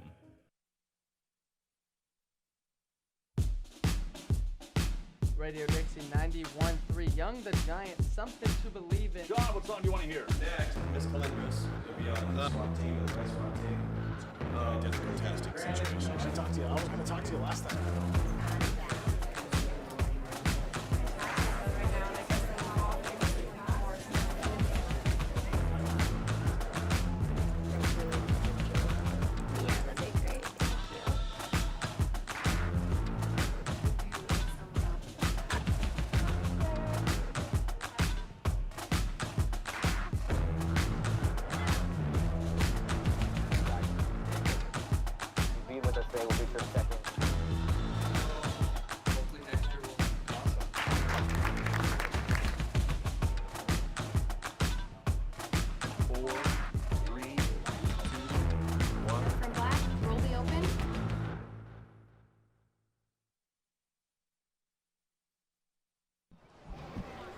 Welcome in Johnson Pediatrics post-game show. We'll show you some highlights of an epic game here at Crimson Cliffs. Desert Hills gets the win. Yeah, me and Andy, I don't know if our mics were on early there or not, but we were debating, like, this is tough tonight. Like, this play was a game-changing play.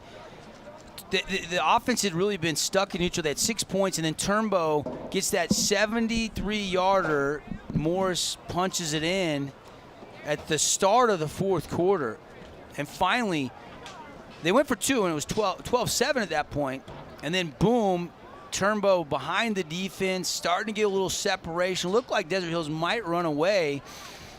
But this play, sensational. You're going to see this in the top plays.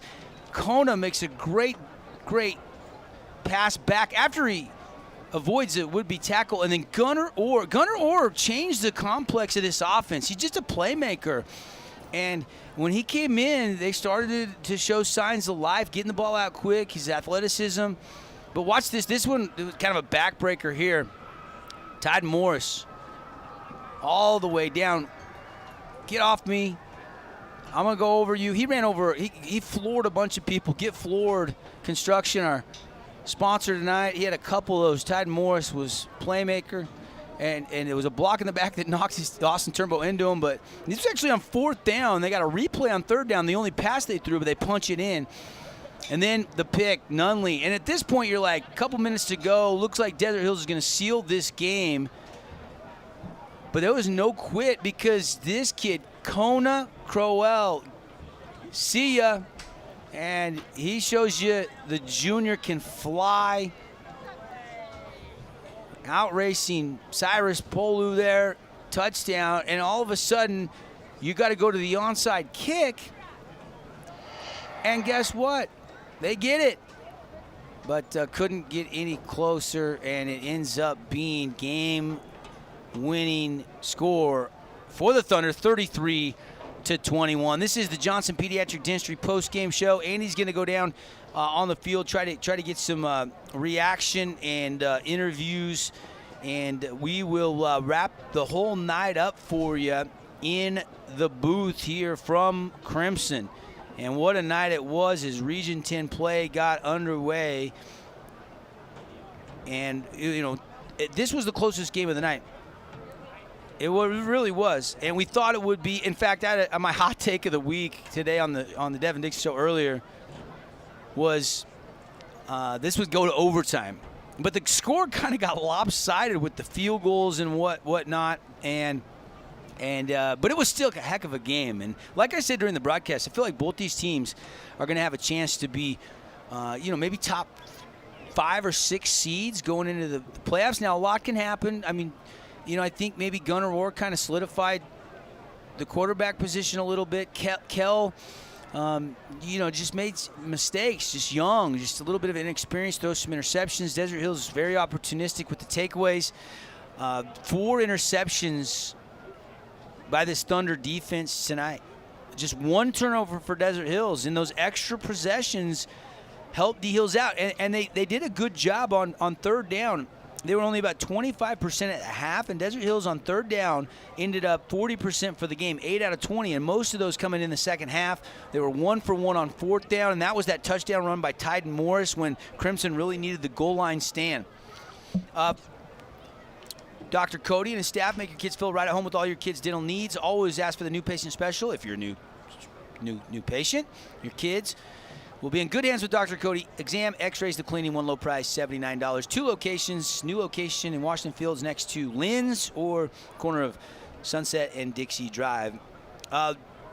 Fooey 22 of 31 as we check some of the Wilkinson stats, and then we'll hand out some awards before we say goodnight to our television audience, and then stick around for the Region 10 wrap-up show a little bit later. 22 of 31, 306 yards. He didn't throw a pass, the last 2 possessions, and he completes 71% of his passes, 2 touchdowns, 1 passing, 1 rushing. Did have the 1 interception. Jackson Griffiths picked him off, but good night for Fuyatololo. On the ground, Tyden Morris, coming off the high ankle sprain that happened in week 1, looked pretty good. 33 carries, 169 yards, and 3 touchdowns in the victory. As a team, lot of receivers. Eric Olson had a bunch of catches. Turnbow, Mortensen, a lot of Lincoln Holmes as Fuyatololo spread the ball around. Some other numbers, Connor Kell, as you look at some of the individual statistics for Crimson Cliffs, 9 of 15, 88 yards and the 3 interceptions. Gunnar Orr comes in, 59 yards and 1 pick, but caught the double pass touchdown, and he showed that maybe he's the guy moving forward. We'll have to wait and see. Drew Bay, 12 carries, 30 yards and a score on the ground. Kona Crowell, 4 catches, 62 yards tonight, and that kickoff return for a touchdown.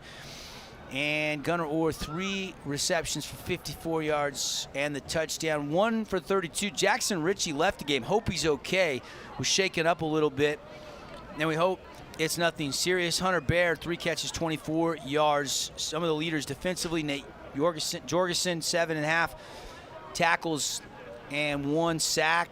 Corbin Clough had 7 total tackles. Grayson Phillips, 6.5. Jackson Cleverly and Nalu Liu had 6. Zach Anderson had 5. Griffiths had 5. Golder had 4.5. Marley had 4.5 and 2 sacks. In fact, as a team, Crimson had 2, 3, 4, 5 sacks on Fuyatololo tonight, but they come up short, 33-21. Passing yards, 306 for Desert Hills, 186 total for the Mustangs. Rushing yards, 143, but only 12 for the Mustangs. But all of those rushing yards, save it for 14, came in the second half as Desert Hills was able to get Tyden Morris going. And again, the turnovers. Desert Hills had more penalties tonight, 10 penalties, 90 yards, 7 for 60 in this game for the Mustangs. Let's hand out our Ernie's 2 Sinclair Station player of the game. Let's select one for each team. I think I want to go with Kona Crowell tonight, offensively. And let's go with Marley Sagapulo defensively, although there's a lot of guys that you could make a case for with the 2 sacks, 5.5 tackles. Desert Hills in the victory. Tyden Morris probably making the return. Bunch of touchdown runs, had that long one. And once they were able in the second half to start effectively running the ball, that it ended up being a big difference. And then you complement the 306 yards from Fuyatololo. You could have went that way as well. And then defensively, let's go. There's so many good plays. Izzy Meredith had an interception. Cy Nunley had an interception. But let's go Taven Mortensen. He had the 2 interceptions early in this game that really kind of kept Desert Hills in it when they were, coming up empty on offense and having to settle for some field goals in the first half. So Ernie's 2 Sinclair Station delivering you an offense and defensive for each team tonight. Ernie's 2 location, top of the Boulevard, St. George, best chicken strips in the West. Location in Hurricane, Cedar, and the original location off exit 112 in Beaver. Man, I think I almost feel like we got to go with 2 AWP playmaker plays of the game, because I think the most exciting, craziest play was Crimson, but it ultimately didn't get them the victory, but that was the double pass. Kona Crowell it looked discombobulated, but he breaks the tackle and he throws back to Gunnar Orr, who threw it to him as he came in at quarterback, and then Gunnar Orr makes a sensational run after the catch all the way down and scores it. That's got to be the one for Crimson. And then for Desert Hills, I really think it was Desert Hills was backed up deep in their own territory in that 73-yarder to Turnbow where he really couldn't see the ball as the safety came right in front of him. He juggled it and caught it. He didn't score, but they were able to punch it in with Tide Morse a couple plays later. And I thought that big play kind of got the lid off and kind of got things going against this stingy Crimson defense. So that is your Appliance Wholesalers Plus Playmaker Play of the Game. Brought to you by the boys that sell GE at AWP. They have Samsung products as well, washers, dryers, fridges, ranges, stoves, complete water systems, open to the public, contractors as well, across the freeway from the Bloomington Walmart. Save and buy direct from the distributors at AWP. That's going to do it for our Johnson Pediatric Dentistry television post-game show. We'll stick around on radio and we'll have a little bit more of the Johnson Pediatric Dentistry post-game show.